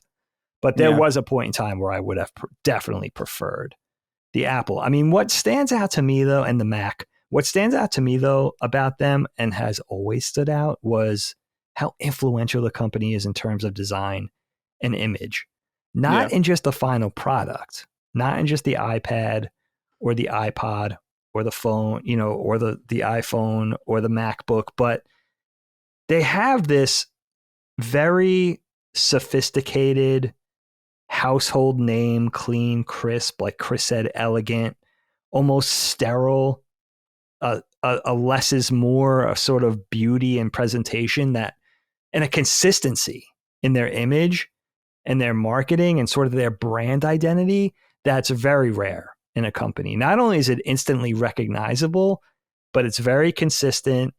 And I think it very successfully sort of conveys this high-end image, like we're selling a product that is important, that is expensive, that means a lot. I think they're probably the first company that created tech I would say they're the first company outside of fashion that channeled a very Chanel, Fendi, Armani type image in their branding and kind of made that something that was accessible for everybody. Not that they're not expensive, but it's a product that speaks to all of us, right? We all need a smartphone. We all have this computer in our pocket. We have very little to choose from in terms of brand variety. So I think that's the thing that fascinates me about them the most is that, and also they exist in this ecosystem, this very specific set of ecosystems where they're involved in technology and they're involved in entertainment, which is super cool. And I think, for me as an animator, I'm always looking at them as a fan. I think they now own the Peanuts, Charlie Brown and everything like that, which is so interesting to me that these things get folded under these umbrellas. Again, it's that kind of droid maker dynamic where a lot of things are just kind of tied together behind the scenes. But I love that I think, if I'm not mistaken, they were also, I think they stayed above the fray in terms of the writer strike, the Hollywood strike. I think they kind of stayed out of it. And if I'm not mistaken, acquiesced to sort of what the entertainment industry wanted and just said, well, basically early on, like, we'll give you what you want. And I think vis-a-vis, they weren't singled out as, an enemy by A23 did the same thing, I think, where they're allowed to. I think so. A24, I'm sorry. Yeah. Where A24, and I think Amazon may have, but certainly like that, Apple, I think, did do that. Well, Apple's, go ahead, Chris. No, I was just going to say, like, it is kind of amazing the way that they seem to have injected themselves into so many different areas. But even just from a technology standpoint, like I will always, like, as far as like professional stuff and like high end stuff for work, I think I'm always going to prefer PC. I need that amount of control, like for like my home setup. Like I need a PC. But when I'm like out and I'm out on the fucking street, I'm outside, having a phone that I know I can just rely on to work and work effectively is like super cool. I don't know if you guys have noticed this feature either on the iPhone that I really love, and it's horrifically underrated, is this ability to like create PNGs out of your photos like instantly. Have you used this at all? No, I haven't. No, I didn't know this existed. Yeah, so it's really, it doesn't explain this to you. You're just supposed to figure this out on your own. Like, I don't even know how I found it, but you can literally, I'm trying to find like an example of something, but like there's like a photo function where you can basically just hold your finger on whatever it is you want to crop out, and it'll automatically crop it out into its own PNG. I've used it for like most of my thumbnails for like a while now. Oh, wow. And it's like crazy good. Like, it's not perfect, but it's way better than it has any right to do. I see a lot of videos going around of showing like the secret like uses of these various devices, like the things people are figuring out they can do. It's so funny. It's crazy, man. Like that technology, like, honestly blows my mind, because that would have taken me like at least like 20 minutes in Photoshop to get it as well as it does automatically. And that's truly fucking crazy that's possible. I do think with Apple, to close things out, that I think is important, and why they pioneered in the 21st century, I think, is that they were the first. They're not the first company to fuse the idea of licensing entertainment on hardware and doing both things. I think the video game companies were first, like Sony, certainly Nintendo, and so on and so forth. But I think that Apple was the one that really mechanized it to a degree with iTunes, where they just accepted what was going to happen, and that you either just do something to get in front of it and get the money that you can from the situation, or you just allow it to collapse. And I think the perseverance of the music industry into the streaming services, which I know is not ideal for a lot of musicians, has still allowed people to proliferate their music in ways that hadn't been possible, and allows people to do more of what makes musicians money anyway, which are not the record deals typically, but were live shows and merch. And there are so many more live shows today than there were. And I think a lot of it has to do with with Apple accepting that and then getting into that with phones and realizing that like they just want to get the cut and be. It's why you want to sell a console. That's why I think that Apple is very similar to Sony.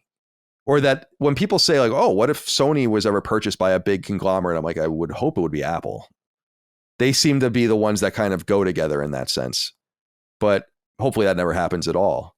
But I appreciate that Apple had the vision in many different ways to merge their machines with, because remember, they came from an era with Apple II, especially in Macintosh, where it was simply about licensing whatever you could onto those things. It wasn't even about exclusives. It was like they were dying to get whatever they could. First DOS and then Windows 1.0 and onward operating systems were dominating the area of software development. So they weren't into proprietary stuff. They weren't really trying to get licensing money. They wanted to sell hardware. And then suddenly they realized they could sell hardware and they can get all that money too. That's what makes them so valuable today. They don't sell as many phones, I don't think, as they used to. It's about like what the money they're garnering off of the people that they have. And so I just wanted to see how everyone felt about Apple as we wrap this lengthy episode up. Let's go around the horn. Say goodbye to everyone. Chris, thank you for your time today. Appreciate you. Of course. Thank you. Thank you for having me. You're very welcome. Micah, goodbye to you. Goodbye. This was my first episode ever with Chris. So this was a lot of fun. I'm glad we finally got to do one. Oh, it's a scoregami. Yeah. Cool. We did it. And then Dave, goodbye to you, my friend. I'll see you soon. Yeah, man. This was awesome. I'm gonna go see. Did anybody see TMNT yet? Mutant Mayhem? Yeah. I'm super late. I did see it. How'd you like it? I thought it was awesome. But I am also very much I'm not like a TMNT person at all. Like we were actually talking about it on a recent episode of Sacred Symbols where like I'm of that demographic, like that age group where we just they weren't a huge presence. So like I never really. That makes sense. I never cared about them at all outside of like the NES game that I kind of like came into just from sheer hand-me-downs and stuff like that. I didn't really care about it, but that new movie's fun. It's really good. It's really good looking. There's like there's like slightly too much reference humor in it for me, but it's not as bad. Because it makes it because they're like young kids and they're like excited about stuff. Yeah, it fits the characters. It's just kind of like I've seen a lot of this in other stuff that isn't done as well, and it reminds me of that other stuff, so it bothers me. But it's a good movie. It's really solid. I'm psyched you saw it. I mean, it's so interesting to see these studios, right? Sony Animation, Paramount, Nickelodeon, I guess Point Grey, which is Seth and Evan's company with this. Like they're kind of supplanting Pixar. These studios, Pixar is not the heavy anymore in animated features. Spider-Verse it's cool. It's cool to see. Spider-Verse really revolutionized animated movies in a way that I don't think we even fully understand yet. They really set the tone with those two films. They're unbelievable. Yeah. I mean, for me to be a 49-year-old animator, for me to say probably the first Spider-Verse film is probably my favorite animated feature of all time. There's a lot there. You're comparing it to everything that's come before. Anime, right? You're comparing it to things like Akira, for Christ's sake. To say that's honestly probably my favorite animated film means a lot. I just can't see the new TMNT. I can't do the Black April O'Neil, unfortunately. I'm like, no. Is it about her being black or is it about her being fat? Yeah, I was more disappointed that she was fat than she was black, but no, I'm only kidding. That was the only insight I have into that new TMNT movie whatsoever is the drama in quotes, because there probably really wasn't very much, but what I saw, people complaining about the Black April O'Neil. That's all I saw. Are they really? Yeah. It works super well. It works super well. It's a really good movie. I'm sure it's fine. Like I just wanted to bust balls. Can't wait. All right, my friends. I don't think we're gonna. Maybe we'll go to the movies next weekend because I want to see that Gran Turismo movie at some point, just so we can do a podcast about it. Have you seen Oppenheimer yet? No.